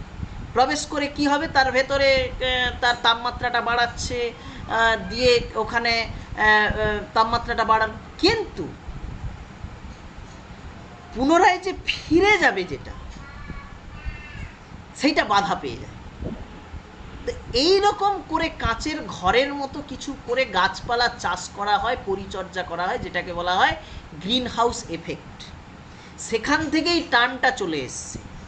মানে কি না, এই ওজন মানে গ্রিন হাউস এফেক্টটা ওই জায়গাটা থেকে এসছে, যে ওরকম আমাদের মানে বায়ুমণ্ডলেও ধরে নেওয়া হচ্ছে যে বায়ুমণ্ডলের বিভিন্ন স্তরের ভিতর দিয়ে পৃথিবী পৃষ্ঠে পৌঁছচ্ছে সৌরশক্তি, আবার পুনরায় ওগুলো তরঙ্গ দৈর্ঘ্যের আকারে, বৃহৎ তরঙ্গ দৈর্ঘ্যের আকারে মহাশূন্যে ফিরে যায়। কিছু তাপশক্তি আবদ্ধ হয়, কেন না এই ওপরে এই সমস্ত স্তরগুলো আছে দিয়ে সেগুলো আবদ্ধ হচ্ছে, তাহলে দিয়ে আস্তে আস্তে তাপমাত্রাটা বৃদ্ধি পাচ্ছে। তা সেই জন্যই এইটাকে আমরা বলছি, মানে আমরা এটাকে ধরে নিতে পারি একটা কাচের ঘরের মতো আমাদের এই পৃথিবী পৃষ্ঠ এবং তার ওপরে যে বিভিন্ন স্তরগুলো আছে এগুলো মিলে একটা যেন কাচের ঘর। মানে তরঙ্গ দৈর্ঘ্যগুলো এসে আমাদের পৃথিবী পৃষ্ঠে পৌঁছলো, তারপরে যখন আবার পুনরায় ফিরে যাচ্ছি বৃহৎ তরঙ্গ দৈর্ঘ্যের আকারে মহাশূন্যে ফিরে যাওয়ার সময় কিছুটা তাপ আমাদের এই বায়ুমণ্ডলে থেকে যাচ্ছে। সব যদি থেকে যেত তাহলে যা তাপ হতো, তাপমাত্রা হতো, আমরা বাঁচতে পারতাম না। ম্যাক্সিমামই ফিরে যায়, কিছুটা পরিমাণ থেকে যায়। তো এই জিনিসটাই হচ্ছে গ্রিন হাউস, এটাই হচ্ছে কনসেপ্ট অফ গ্রিন হাউস। যে গ্রিন হাউস বলতে আমরা কি বুঝছি, এই গ্রিন হাউস গ্যাস যেটা কিছু কিছু জন বললে যে স্যার কার্বন ডাই অক্সাইড, এই জলীয় বাষ্প, তারপরে তো ক্লোরোফ্লোরো কার্বন, এরা থাকে বলে কি হয়, এই যে কিছুটা তাপ শোষণ করতে থাকে এবং তাপ শোষণ করতে করতে তাপমাত্রাটা বাড়িয়ে দেয়। তার মানে এই যে কাঁচের ঘর যেটা বলছিলাম আমরা, যে পৃথিবী পৃষ্ঠ এবং এই যে ওপরের স্তর মহাশূন্যে ফিরে যাচ্ছে, এই যে পুরো জায়গাটা জুড়ে একটা গ্রিন হাউস। এই গ্রিন হাউসের ভেতরে এই কার্বন ডাই অক্সাইড, জলীয় বাষ্প, এগুলো সব মিলেমিশে এই যে গ্রিন হাউসের আস্তে আস্তে তাপমাত্রাটা বাড়তে থাকবে। কেন না, এরা শোষণ করছে তাপটাকে, সূর্যের তাপটাকে শোষণ করছে, ফিরতে দিচ্ছে না পুরোটা। কার্বন ডাই অক্সাইড তো প্রতিদিন বেড়ে যাচ্ছে, কলকারখানা বাড়ছে, গাছপালা কেটে ফেলছি, এগুলো আমরা জানি, আমি আর নতুন করে বলছি না। আর তো এসি ব্যবহার করছি, ফ্রিজ ব্যবহার করছি, ক্লোরোফ্লোরো কার্বনগুলো বেড়ে যাচ্ছে, তাই গ্রিন হাউসের তাপমাত্রাটা কী হচ্ছে, আস্তে আস্তে বাড়ছে। তা গ্রিন হাউস গ্যাস বলতে কি বোঝায় যদি কেউ জিজ্ঞেস করে, কি বলবে? কার্বন ডাই অক্সাইড, জলীয় বাষ্প। গ্রিন হাউস এফেক্ট বলতে কি বোঝায় না, গ্রিন হাউস এফেক্ট হচ্ছে এই গ্যাসগুলো থাকার জন্য যে ভূপৃষ্ঠ থেকে যখন তরঙ্গ দৈর্ঘ্যের আকারে তাপটা বেরিয়ে যায়, সে কিছুটা আবদ্ধ করে নেয়, তাপমাত্রাটা বাড়তে থাকে, সেটাই গ্রিন হাউস এফেক্ট বলা হচ্ছে। তার ফলে কি হয়, পৃথিবীর তাপমাত্রাটা আস্তে আস্তে বাড়ছে, যেটাকে বলা হয় বিশ্ব উষ্ণায়ন, মানে গ্লোবাল ওয়ার্মিং বলা হচ্ছে। যেটা তোমরা টার্মগুলো জেনেছো যে গ্লোবাল ওয়ার্মিং, পৃথিবীর উষ্ণতা আস্তে আস্তে বাড়ছে। কারণ কি না, এই যে কাচের ঘর পৃথিবীর এই ওপরে ভূপৃষ্ঠ জুড়ে গ্রিন হাউস, সেখানে নানা রকম গ্যাস থাকলো, সেগুলো শোষণ করলো, তাপমাত্রা বাড়লো, যেখানে দেখা গেছে আস্তে আস্তে যা ছিল, এই যে দেখবে বইতে লেখা আছে যে 100 বছর আগে যা ছিল এখন 1 ডিগ্রি সেলসিয়াস বাড়ছে।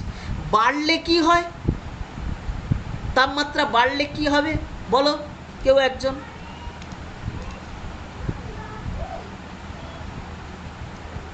আর বরফ খুলে যাবে, ব্যাস বরফ গলবে, বরফ গললে কি হবে না জলতল জলের, ঠিক, তাহলে আমরা আস্তে আস্তে সমুদ্রের জলস্তর বৃদ্ধি পাবে। উপকূলের যে নিচু জমিগুলো জলমগ্ন হবে, যেটা আমরা মানে আমরাও সাফারার হতে থাকবো। ভারতবর্ষের মতো বেশ কিছু জায়গা, উপকূল জায়গা আছে, বাংলাদেশ, মালদ্বীপ, আন্দামান নিকোবর দ্বীপপুঞ্জ, এই সমস্ত জায়গায়, এবং আরও অন্যান্য অনেক কিছু আছে যে পৃথিবী গড় উষ্ণতা বৃদ্ধি পেলে মেরু অঞ্চলে জমে থাকা বরফ আরও বেশি পরিমাণে গলে যাবে, দিয়ে এই সমস্ত ঘটনাগুলো হবে। তা এখন একে রক্ষা করার উপায় কী? গ্রিন হাউস এফেক্টের ফলে উষ্ণতা বাড়ছে, তাহলে মানে আমাদের এই গ্রিন হাউস এফেক্টটা তো বেড়ে গেলে কি হবে, যে টেম্পারেচারটা আস্তে আস্তে বাড়লে আমরা জানলাম যে বরফ গলে যাবে, তাহলে একে রক্ষা করার কি উপায়? দু একটা উপায় বলো। জীবাশ্ম জ্বালানির ব্যবহার অনেকাংশে কমাতে হবে। গুড, কার্বন ডাইঅক্সাইড, মিথেন, ফ্লোরোকার্বন এর ব্যবহার করা। তাহলে মানে এটা আমি আমার এইখানেই বলার জায়গা যে আলাদা করে পড়ার জায়গা নেই কিছু, একটা জায়গায় জানবো যে গ্রিন হাউস জিনিসটা কি, এবং গ্রিন হাউসে কেন টেম্পারেচারটা বাড়ছে না। এই carbon die oxide main culprit, main জিনিস। কার্বন ডাই অক্সাইডটা বেড়ে যাওয়ার কি কারণ?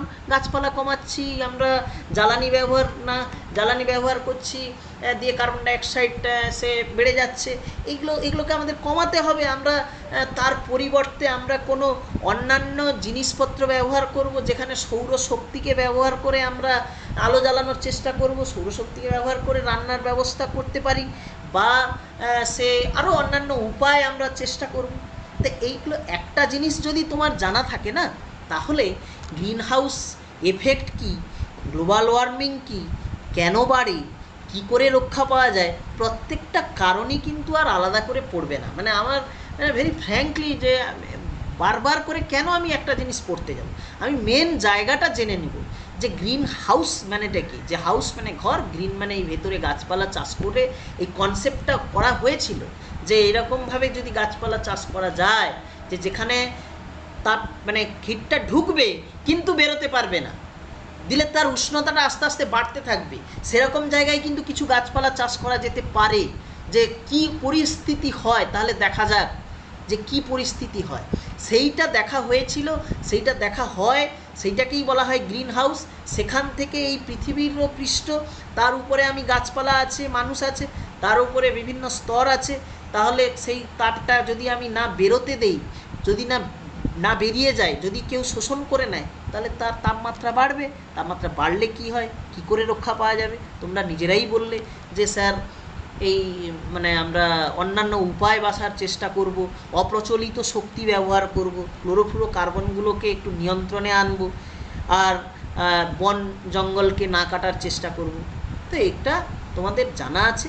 আমি যে জায়গাটা ধরানোর চেষ্টা করলাম যে মেন গ্রিন হাউস মানেটা কি জানবে, দিলে দেখবে সবগুলো জানবে। আর গ্রিন হাউস গ্যাস বলতে মেনলি কার্বন ডাইঅক্সাইড, আর বাকি ক্লোরোফ্লোরো কার্বন, নাইট্রোজেনের কিছু nitrous oxide, nitrogen die oxide, এগুলো থাকে। তাহলে আমরা একটু দেখে নিই এক ঝলক কী কী জানলাম এই ক্লাসে এত দূর অবধি। তারপরে আমরা যদি টাইম থাকে, আমরা ইচ্ছে থাকলে আমরা আবার পরবর্তী পড়ায় যাব। কি জানলাম? প্রথমে আমরা কি শিখলাম? পরিচলন, এই যে মানে ঝড় বৃষ্টি হওয়ার কারণ কি, সমুদ্রবায়ু, স্থলবায়ু, যেটা প্রথমে পড়লাম। তারপরে চলে এলাম ওজোন স্তর, ওজোন স্তর সৃষ্টির কারণ, তার ধ্বংসের কারণ, তাকে রক্ষা করা যায় কি করে, স্বাস্থ্যের পক্ষে কি ক্ষতিকারক হয়। তারপরে চলে এলাম গ্রিন হাউস এফেক্ট এবং গ্লোবাল ওয়ার্মিং। গ্রিন হাউস মানে কি, গ্রিন হাউসের বাকি যে পার্টগুলো আছে সেগুলো একটা জিনিস জেনে আমি পরপর আমরা জানলাম যে গ্রিন হাউস এফেক্ট কী, গ্লোবাল ওয়ার্মিং কী, কী করে কমে, কী করে একে রক্ষা পাওয়া যায়, এই জায়গাগুলো আমরা শিখে। তো এই পর্যন্ত কারোর কিছু কনফিউশন থাকলে বা আলোচনা করার থাকলে বলো, তারপরে আমরা নেক্সট পড়াতে যাব। বলো। আচ্ছা,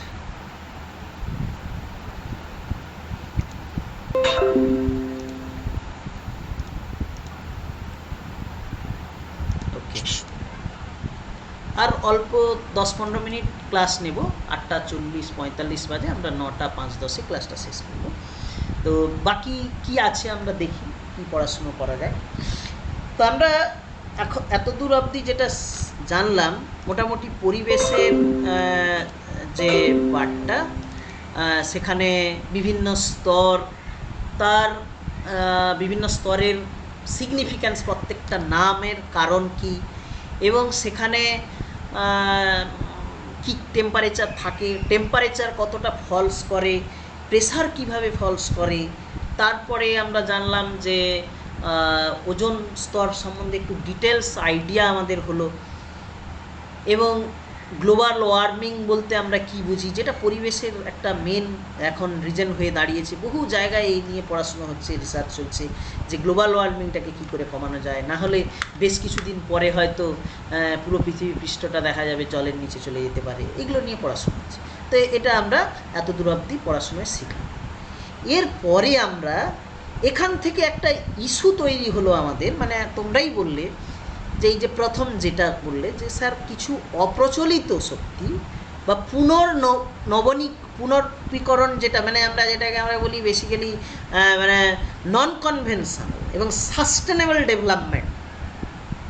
মানে আমরা তো ধরো তোমাদের বাড়িতে গ্যাসে রান্না হচ্ছে, সেই গ্যাসে রান্না হয়ে একটা এলপিজি সিলিন্ডার এলো, রান্না হয়ে গেল, সেই সিলিন্ডার শেষ হয়ে গেল। তো এটার তো একটা কোথাও থেকে এর উৎস আছে, সোর্স আছে। তাহলে সেই সোর্স থেকে আসছে, শেষ হচ্ছে, পরপর শেষ হয়ে যাচ্ছে। আচ্ছা, আগামী 100 বছর পরে, 500 বছর পরে সেই সোর্সটা যদি পুরোপুরি শেষ হয়ে যায়, পরবর্তী প্রজন্মের জন্য আমরা তাহলে কি রেখে যাব? তারা কি ব্যবহার করবে? তাহলে আমাদের এমনভাবে সমাজটাকে ডেভেলপ করতে হবে, এই পরিবেশটাকে ঠিকঠাক রাখতে হবে, এবং আমরা নিজেরাও বেঁচে থাকবো, নিজেরা রান্না করব, খাবো, নিজেরা ইলেকট্রিসিটি ব্যবহার করব, বা বাকি সব কিছু কাজ করব এমনভাবে যাতে পরবর্তী প্রজন্ম তারাও ব্যবহার করতে পারে, তাদের কাছে সেটা শেষ না হয়ে যায়। সেটাই বলা হয়, সেই টাইপের ডেভেলপমেন্টকে বলা হয় সাস্টেনেবল ডেভেলপমেন্ট। মানে কি, ডেভেলপমেন্ট মানে উন্নয়ন, সাস্টেনেবলের বাংলা হচ্ছে স্থিতিশীল।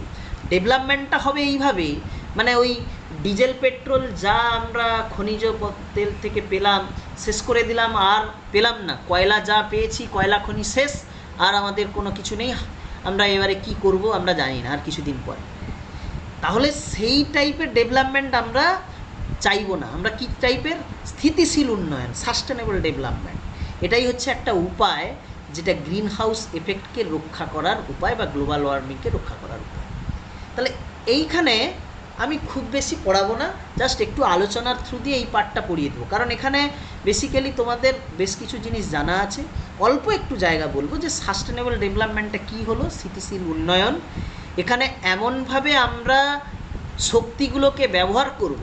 ধরো একটা ছোট উদাহরণ দিই, সূর্য থেকে সূর্যালোক আসছে, আমরা যদি সোলার প্লেট বসাই আমাদের বাড়িতে, সেই সোলার প্লেট থেকে সূর্যালোক নিয়ে সেই শক্তি থেকে কি হচ্ছে না, আমরা দেখবে বেশ কিছু জনের বাড়িতে এখন ব্যবহার হচ্ছে। তোমরা তোমাদেরই কোনো পার্টিসিপেন্ট যারা এখানে অংশগ্রহণ করেছো বা করবে পরে, তাদের বাড়িতে ব্যবহার হয়। বিভিন্ন ইন্ডাস্ট্রিতে এখন ব্যবহার হচ্ছে, বিভিন্ন এয়ারপোর্টে ব্যবহার করা হচ্ছে। দিল্লি এয়ারপোর্টে যেমন প্রচুর পরিমাণে ব্যবহার করা হয়, যে সূর্য শক্তিকে ব্যবহার করে সোলার প্লেট বসিয়ে সেখান থেকে রাতের বেলায় আলো জ্বালানো হচ্ছে, সেখান থেকে আমরা বৈদ্যুতিক যে চুল্লি ব্যবহার করছি, সেখান থেকে রান্নাবান্না করা হচ্ছে। সূর্যটা তো, তার তো শক্তি প্রচুর, সে অনেক দিন পর্যন্ত দিতে পারবে। তাহলে তাকে আমরা ব্যবহার করে যদি আমরা কিছু করি, সেটা সূর্য শক্তি। জলবিদ্যুৎ তৈরি করতে পারি। জলবিদ্যুৎ তৈরি করা বলতে কি, এই জায়গাটায় আমি একটু বলবো তোমাদের, অল্প একটু বলবো, কারণ এখানে মানে থিওরির পার্টটা তোমাদের লেখা আছে। কি স্যার জলবিদ্যুৎটা হঠাৎ করে আমাদের অল্প করে আপনি বলুন, তাহলে আমরা বুঝতে পারবো কি জিনিস হয়। ধরো এই যে আমরা এখন ধরো সন্ধে হয়েছে, রাত্রি প্রত্যেকের বাড়িতেই কারেন্ট জ্বলছে, আমরা কি করি না ইলেকট্রিসিটি ব্যবহার করছি, বাল্ব জ্বালাচ্ছি। কি করে আসছে ইলেকট্রিসিটিটা? বিভিন্ন থার্মাল পাওয়ার প্লান্ট থাকে, মানে বিদ্যুৎ শক্তি তৈরি করার জন্য বিভিন্ন, মানে তোমরা যদি বলো সোকল্ড সে বিভিন্ন ইন্ডাস্ট্রি থাকে। যেভাবে ধরো সে NTPC, National Thermal Power Corporation, DVC Damodar Valley Corporation. আমাদের এখানে যদি তোমরা যখন কেউ দীঘা যাবে, দীঘা যাওয়ার রাস্তায় কোলাঘাটে দেখতে পাবে কেটিপিসি আছে, কোলাঘাট থার্মাল পাওয়ার কর্পোরেশন আছে। সেইখানে কি হয় না, এগুলো বেসিক্যালি পিডিসিএল এর আন্ডারে, power development corporation West, WBPDCL বলা হয় এগুলোকে, WBPDCL বলা হয়, West Bengal power development corporation limited. আবার এরা কি করে, থার্মাল পাওয়ার স্টেশন, এগুলো হচ্ছে সব থার্মাল পাওয়ার স্টেশন, মানে তাপবিদ্যুৎ কেন্দ্র, তাপবিদ্যুৎ কেন্দ্র, এগুলো থার্মাল পাওয়ার স্টেশন। দেখবে এই তাপবিদ্যুৎ কেন্দ্রে এরা কয়লা নিয়ে আসে, কোলগুলোকে নিয়ে এলো কয়লা খনি থেকে, নিয়ে এসে বিদ্যুৎ তৈরি করে।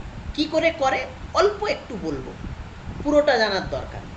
এদের এখানে কি হয়, বয়লার থাকে।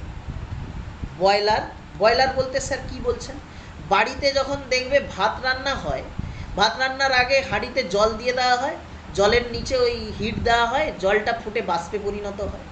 ঠিক একইভাবে বয়লার হচ্ছে যে যেখানে বয়েল হচ্ছে, মানে জলটা ফুটে স্টিমে পরিণত হচ্ছে। তো বয়লার এরকম একটা কন্টেনার থাকে যেখানে প্রচুর পরিমাণে জল রাখা থাকে। সেই জন্য দেখবে তাপবিদ্যুৎ কেন্দ্রগুলো ম্যাক্সিমাম কোনো নদী বা সমুদ্রের কাছে থাকে। যদি কেটিপিসি দেখো, কোলাঘাট থার্মাল পাওয়ার স্টেশন, তার পাশ দিয়ে দেখবে একটা নদী চলে গেছে। যদি এনটিপিসি মালদা যেতে গিয়ে তোমরা যদি কেউ ফারাক্কা পেরো, সেখানে দেখবে এনটিপিসি আছে, সেখানে দেখবে নদী আছে, সেই জলটা ওখান থেকে নেয়। এই কোল দিয়ে তাপটা এখানে দেওয়া হয়, এখানে হিট দেওয়া হচ্ছে, কোলকে জ্বালানো হচ্ছে, জ্বালিয়ে এখানে হিট দেওয়া হচ্ছে, দিয়ে এই জলটা স্টিমে পরিণত হয়। জলটা কিসে পরিণত হচ্ছে, স্টিম বা বাষ্প। এই বাষ্পটা চলে যায় একটা চেম্বারে, যেখানে বলা হয় টারবাইন থাকে, টারবাইন যেটাকে বলা হয় টারবাইন। টারবাইন হচ্ছে কেমন টাইপের জিনিস, তোমরা বাড়িতে দেখেছো, প্রত্যেকের বাড়িতে বা অনেকের বাড়িতে হয়তো নেই বা নিজেরা দেখবে, পাম্প বলে একটা জিনিস তোমরা জানো। পাম্প দিয়ে কি করা হয় কেউ বলো তো আমাকে, প্রতিদিন আমরা কি করি, পাম্প চালিয়ে কি করি, জল তোলা। গুড, জল তোলা। তাহলে পাম্প দিয়ে কি করা হয়, জল তোলা হয়। পাম্প দিয়ে কি করে আমরা জল তুলছি না, মাটির নিচে জল আছে, ধরো সে এইটা একটা তোমার সরি, ধরো এইটা গ্রাউন্ড লেভেল, এইখানে জল আছে, এইখানে আমরা পাইপ ঢুকিয়ে দিলাম, এই পাইপ দিয়ে এখানে একটা পাম্প রাখা আছে। এই পাম্প কি করছে, পাম্পটা জল তুলছে। পাম্পকে চালাচ্ছে কে, মোটর চালাচ্ছে। এটা যদি পাম্প হয়, এটা মোটর। মোটরটা সুইচ অন করছি, ইলেকট্রিক কানেকশান আসছে, এখানে 3টে লাইন এসছে বা একটা লাইন, 3 ফেজ মোটর হতে পারে, সিঙ্গেল ফেজ মোটর হতে পারে। এই মোটর পাম্পকে চালাচ্ছে, পাম্প জল তুলছে, আমাদের ওপরে ট্যাঙ্ক রাখা আছে, সেইখানে জল তুলে এইখানে জল তুলে দিয়ে দিচ্ছে। সারাদিন আমরা এই ট্যাঙ্ক থেকে ব্যবহার করছি, বিভিন্ন জায়গায় ট্যাপ আছে, ট্যাপগুলো খুলে আমরা জল ব্যবহার করছি। পাম্প যদি জলটা তুলছে, মানে মোটর চালিয়ে পাম্প জল তুলছে, ঠিক উল্টো জিনিসটা হচ্ছে টারবাইন। কি না, যদি উঁচু জায়গায় জল থাকে, সেই জলটা যদি এরকম একটা কোনো যন্ত্রের ভেতরে ঢুকে, সেখানে পাম্পের ভেতরে কি থাকে জানো তো, বেসিক্যালি কিছু ব্লেড থাকে। যদি পাম্প কেউ দেখো এইরকম টাইপের কিছু ব্লেড রাখা থাকে, এইরকম একটা পার্ট থাকে, এই টাইপের কিছু ব্লেড থাকে, এই টাইপের ব্লেড থাকে, ঠিক আছে। তো টারবাইন কি হয়, টারবাইনের ভেতরে এইরকম টাইপের কিছু ব্লেড থাকে। খুব উঁচুতে ধরো জল আছে, পাহাড়ের ওপর থেকে জলপ্রপাতের মাধ্যমে জল এসে এখানে পড়ছে। যেই জল এসে পড়বে, এই ব্লেডগুলো ঘুরবে। এই ব্লেড যখন ঘুরছে, এই শ্যাফটের সঙ্গে একটা জেনারেটরের শ্যাফটটাকে কাপল করা থাকে, টারবাইনের সঙ্গে জেনারেটরকে কাপল করা থাকে। স্যার জেনারেটর বলতে আমাদের বাড়িতে, বিভিন্ন বাড়িতে যে অনুষ্ঠানের সময় জেনারেটর নিয়ে আসা হয়, একটু মিউট করে দাও যে কথা বলছো। জেনারেটর দিয়ে কি করা হয় না, জেনারেটর দিয়ে ইলেকট্রিসিটি তৈরি করা হয়। মানে জেনারেটরের শ্যাফটকে টারবাইন দিয়ে ঘোরানো হলো। টারবাইন দিয়ে কি করে ঘোরালে না, এই যে জলবিদ্যুতের ক্ষেত্রে জল উঁচু জায়গা থেকে জল এসে ঘোরালো। তাপবিদ্যুতের ক্ষেত্রে কি করা হয়, এই বাষ্পটা এসে এইখানে টারবাইনের ভেতরে ব্লেডকে জোরে ধাক্কা দেয়, দিলে ব্লেডগুলো যেই ঘোরে, যেভাবে বাড়িতে ফ্যান ঘোরানো হয় না কারেন্ট দিয়ে, ঠিক একইভাবে বাষ্পটা এসে এই জোরে বাষ্পটা এসে ধাক্কা মারে, দিলে এই ব্লেডটা ঘোরে। ব্লেডটা একটা শ্যাফটের সঙ্গে কানেক্ট থাকে, শ্যাফটটা জেনারেটরের সঙ্গে যুক্ত থাকে। জেনারেটর কি করে, জেনারেটর জেনারেটস ইলেকট্রিক পাওয়ার, মানে ইলেকট্রিক পাওয়ারটা তৈরি করে। সেই ইলেকট্রিক পাওয়ার আমরা বাড়িতে ব্যবহার করি, আমাদের বাড়িতে ব্যবহার করছি। থার্মাল পাওয়ারে এইভাবে তার তৈরি করা হয়। আর জলবিদ্যুৎ কেন্দ্র যদি বলি, সেখানে কি হয়, এই যে যেটা বলছিলাম, ধরো পাহাড় থেকে উঁচু পাহাড় পর্বত আছে, সেখানে এইখানে ধরো বরফ আছে, বরফ গলে জল আসছে। এই জলটা অনেক উঁচু থেকে যদি আসে, আমি যদি এখানে একটা টারবাইন ব্যবহার করি, মানে এরকম টাইপের ব্লেড আছে, এই ব্লেডটাই একটা কেসিংয়ের ভেতরে রাখা থাকে, এই জলটা এসে এইখানে পড়ছে। উঁচু জায়গা থেকে জল এসে যদি পড়ে, তাহলে কি হবে, ব্লেডগুলো ঘুরবে। এই ব্লেডগুলো যেই ঘুরছে, এই শ্যাফটটাও ঘুরবে। এই শ্যাফটের সঙ্গে জেনারেটরটা কাপল করা থাকে। এই জেনারেটর কি করা থাকে, কাপলড করা থাকে, মানে যুক্ত করা থাকে। যেই জেনারেটর ঘুরবে, জেনারেটর থেকে ইলেকট্রিসিটি তৈরি হচ্ছে, সেই ইলেকট্রিসিটি আমরা বাড়িতে তৈরি করি। মানে এটা হয়ে গেল জলবিদ্যুৎ কেন্দ্র, জলবিদ্যুৎ কেন্দ্রের কনসেপ্ট।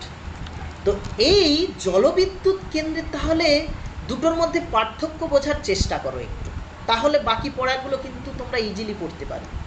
এখানে আমরা কি করছিলাম না, আমাদের কয়লা খনি থেকে কয়লা আনতে হচ্ছিল, সেই কয়লাকে পুড়িয়ে তাপ তৈরি করে, জলকে বাষ্প করে, টারবাইনকে ঘুরিয়ে, জেনারেটরকে ঘুরিয়ে কারেন্ট তৈরি করেছিলাম।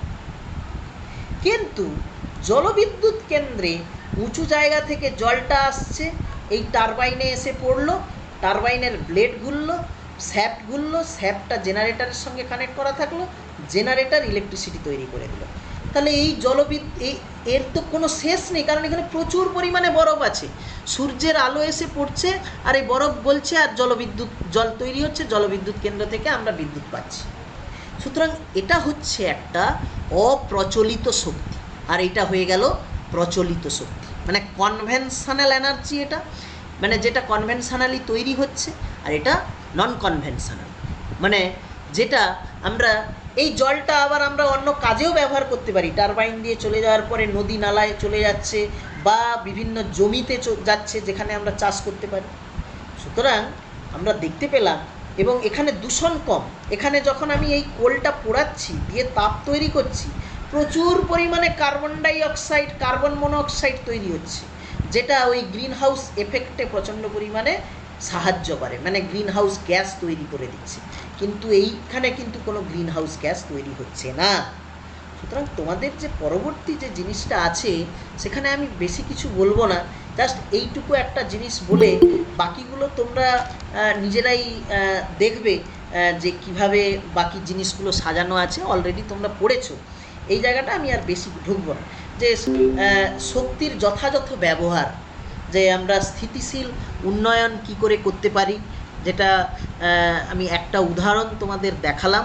বাকিগুলো তোমরা একটু নিজেরা এটা পড়বে। এইটা আমি কোনো আলাদা নেক্সট ক্লাসেও পড়াবো না, কারণ এখানে কোনো কনসেপ্ট নেই যেটা মনে রাখলে আমরা মানে পরবর্তীতে কাজে লাগাতে পারবো। শুধু এইটুকু বলার যে স্থিতিশীল উন্নয়ন, মানে যেটাকে আমরা নতুন করে আবার ব্যবহার করতে পারবো। যেটা একটা উদাহরণ আমি বললাম, যে এই টারবাইনে ব্যবহারের পরে আবার জলটা বেরিয়ে আসছে, এই জলটা আবার নদী নালা খাল বিলে গিয়ে আমরা জমিতে ব্যবহার করতে পারবো। কিন্তু এখানে এই কোলটা একবার ব্যবহার হয়ে গেলে তো অনেক কার্বন ডাইঅক্সাইড, কার্বন মনোক্সাইড ব্যবহার তৈরি হচ্ছে, যেটা ক্ষতিকর। তার সঙ্গে আর কোলটাকে ব্যবহার করা যাচ্ছে না।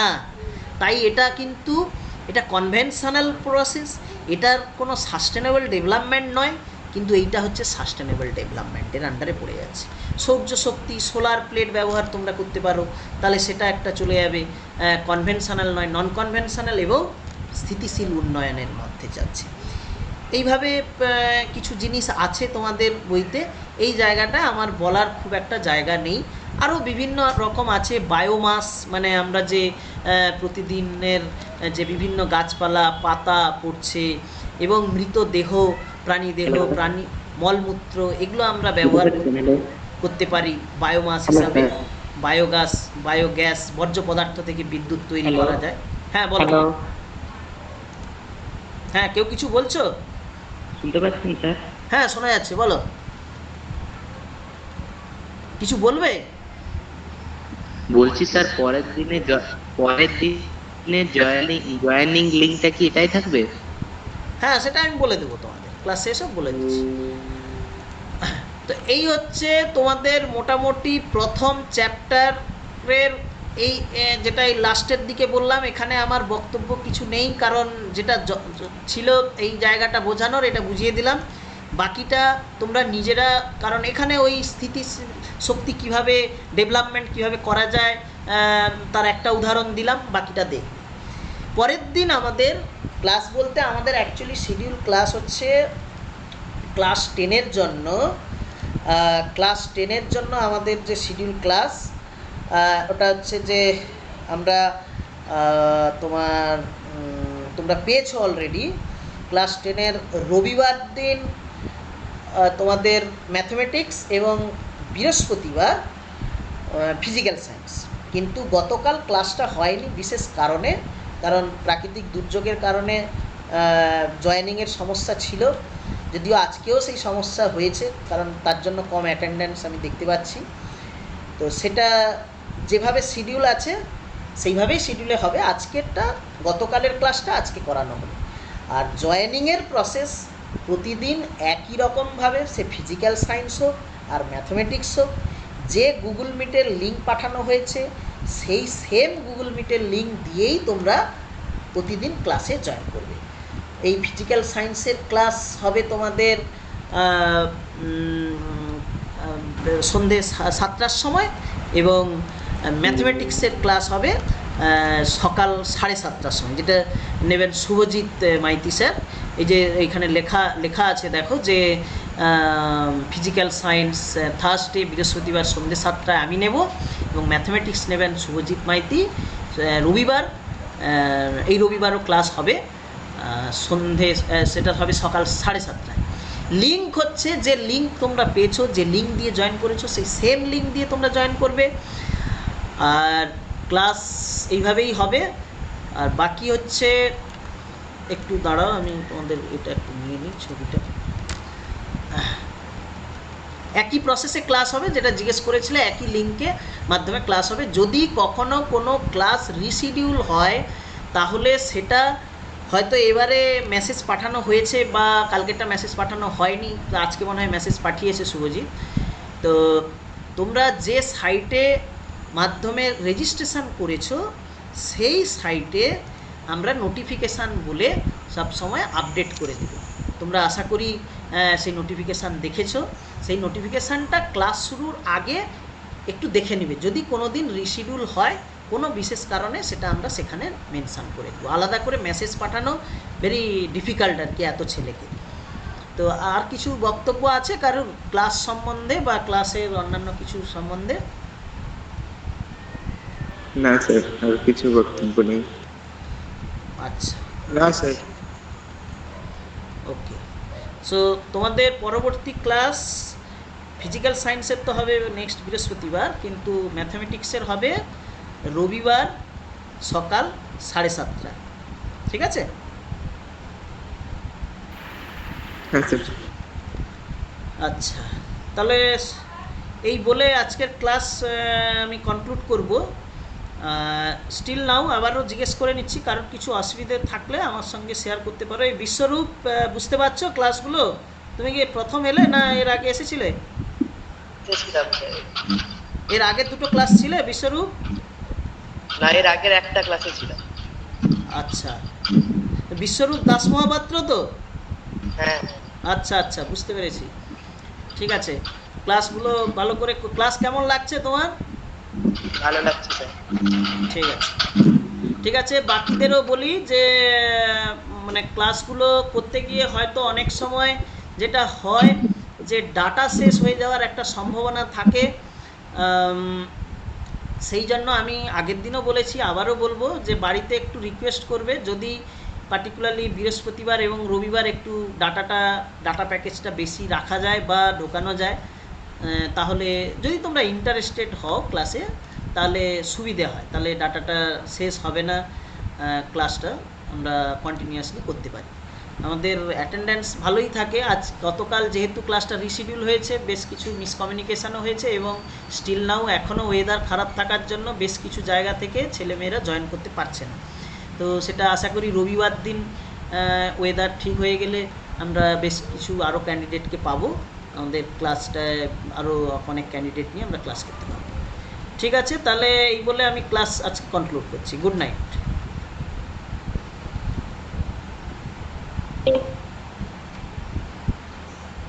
ওকে, good night to all. Class conclude করলাম। Good night sir. Good night. Good night, sir. Good night, sir. Good night sir.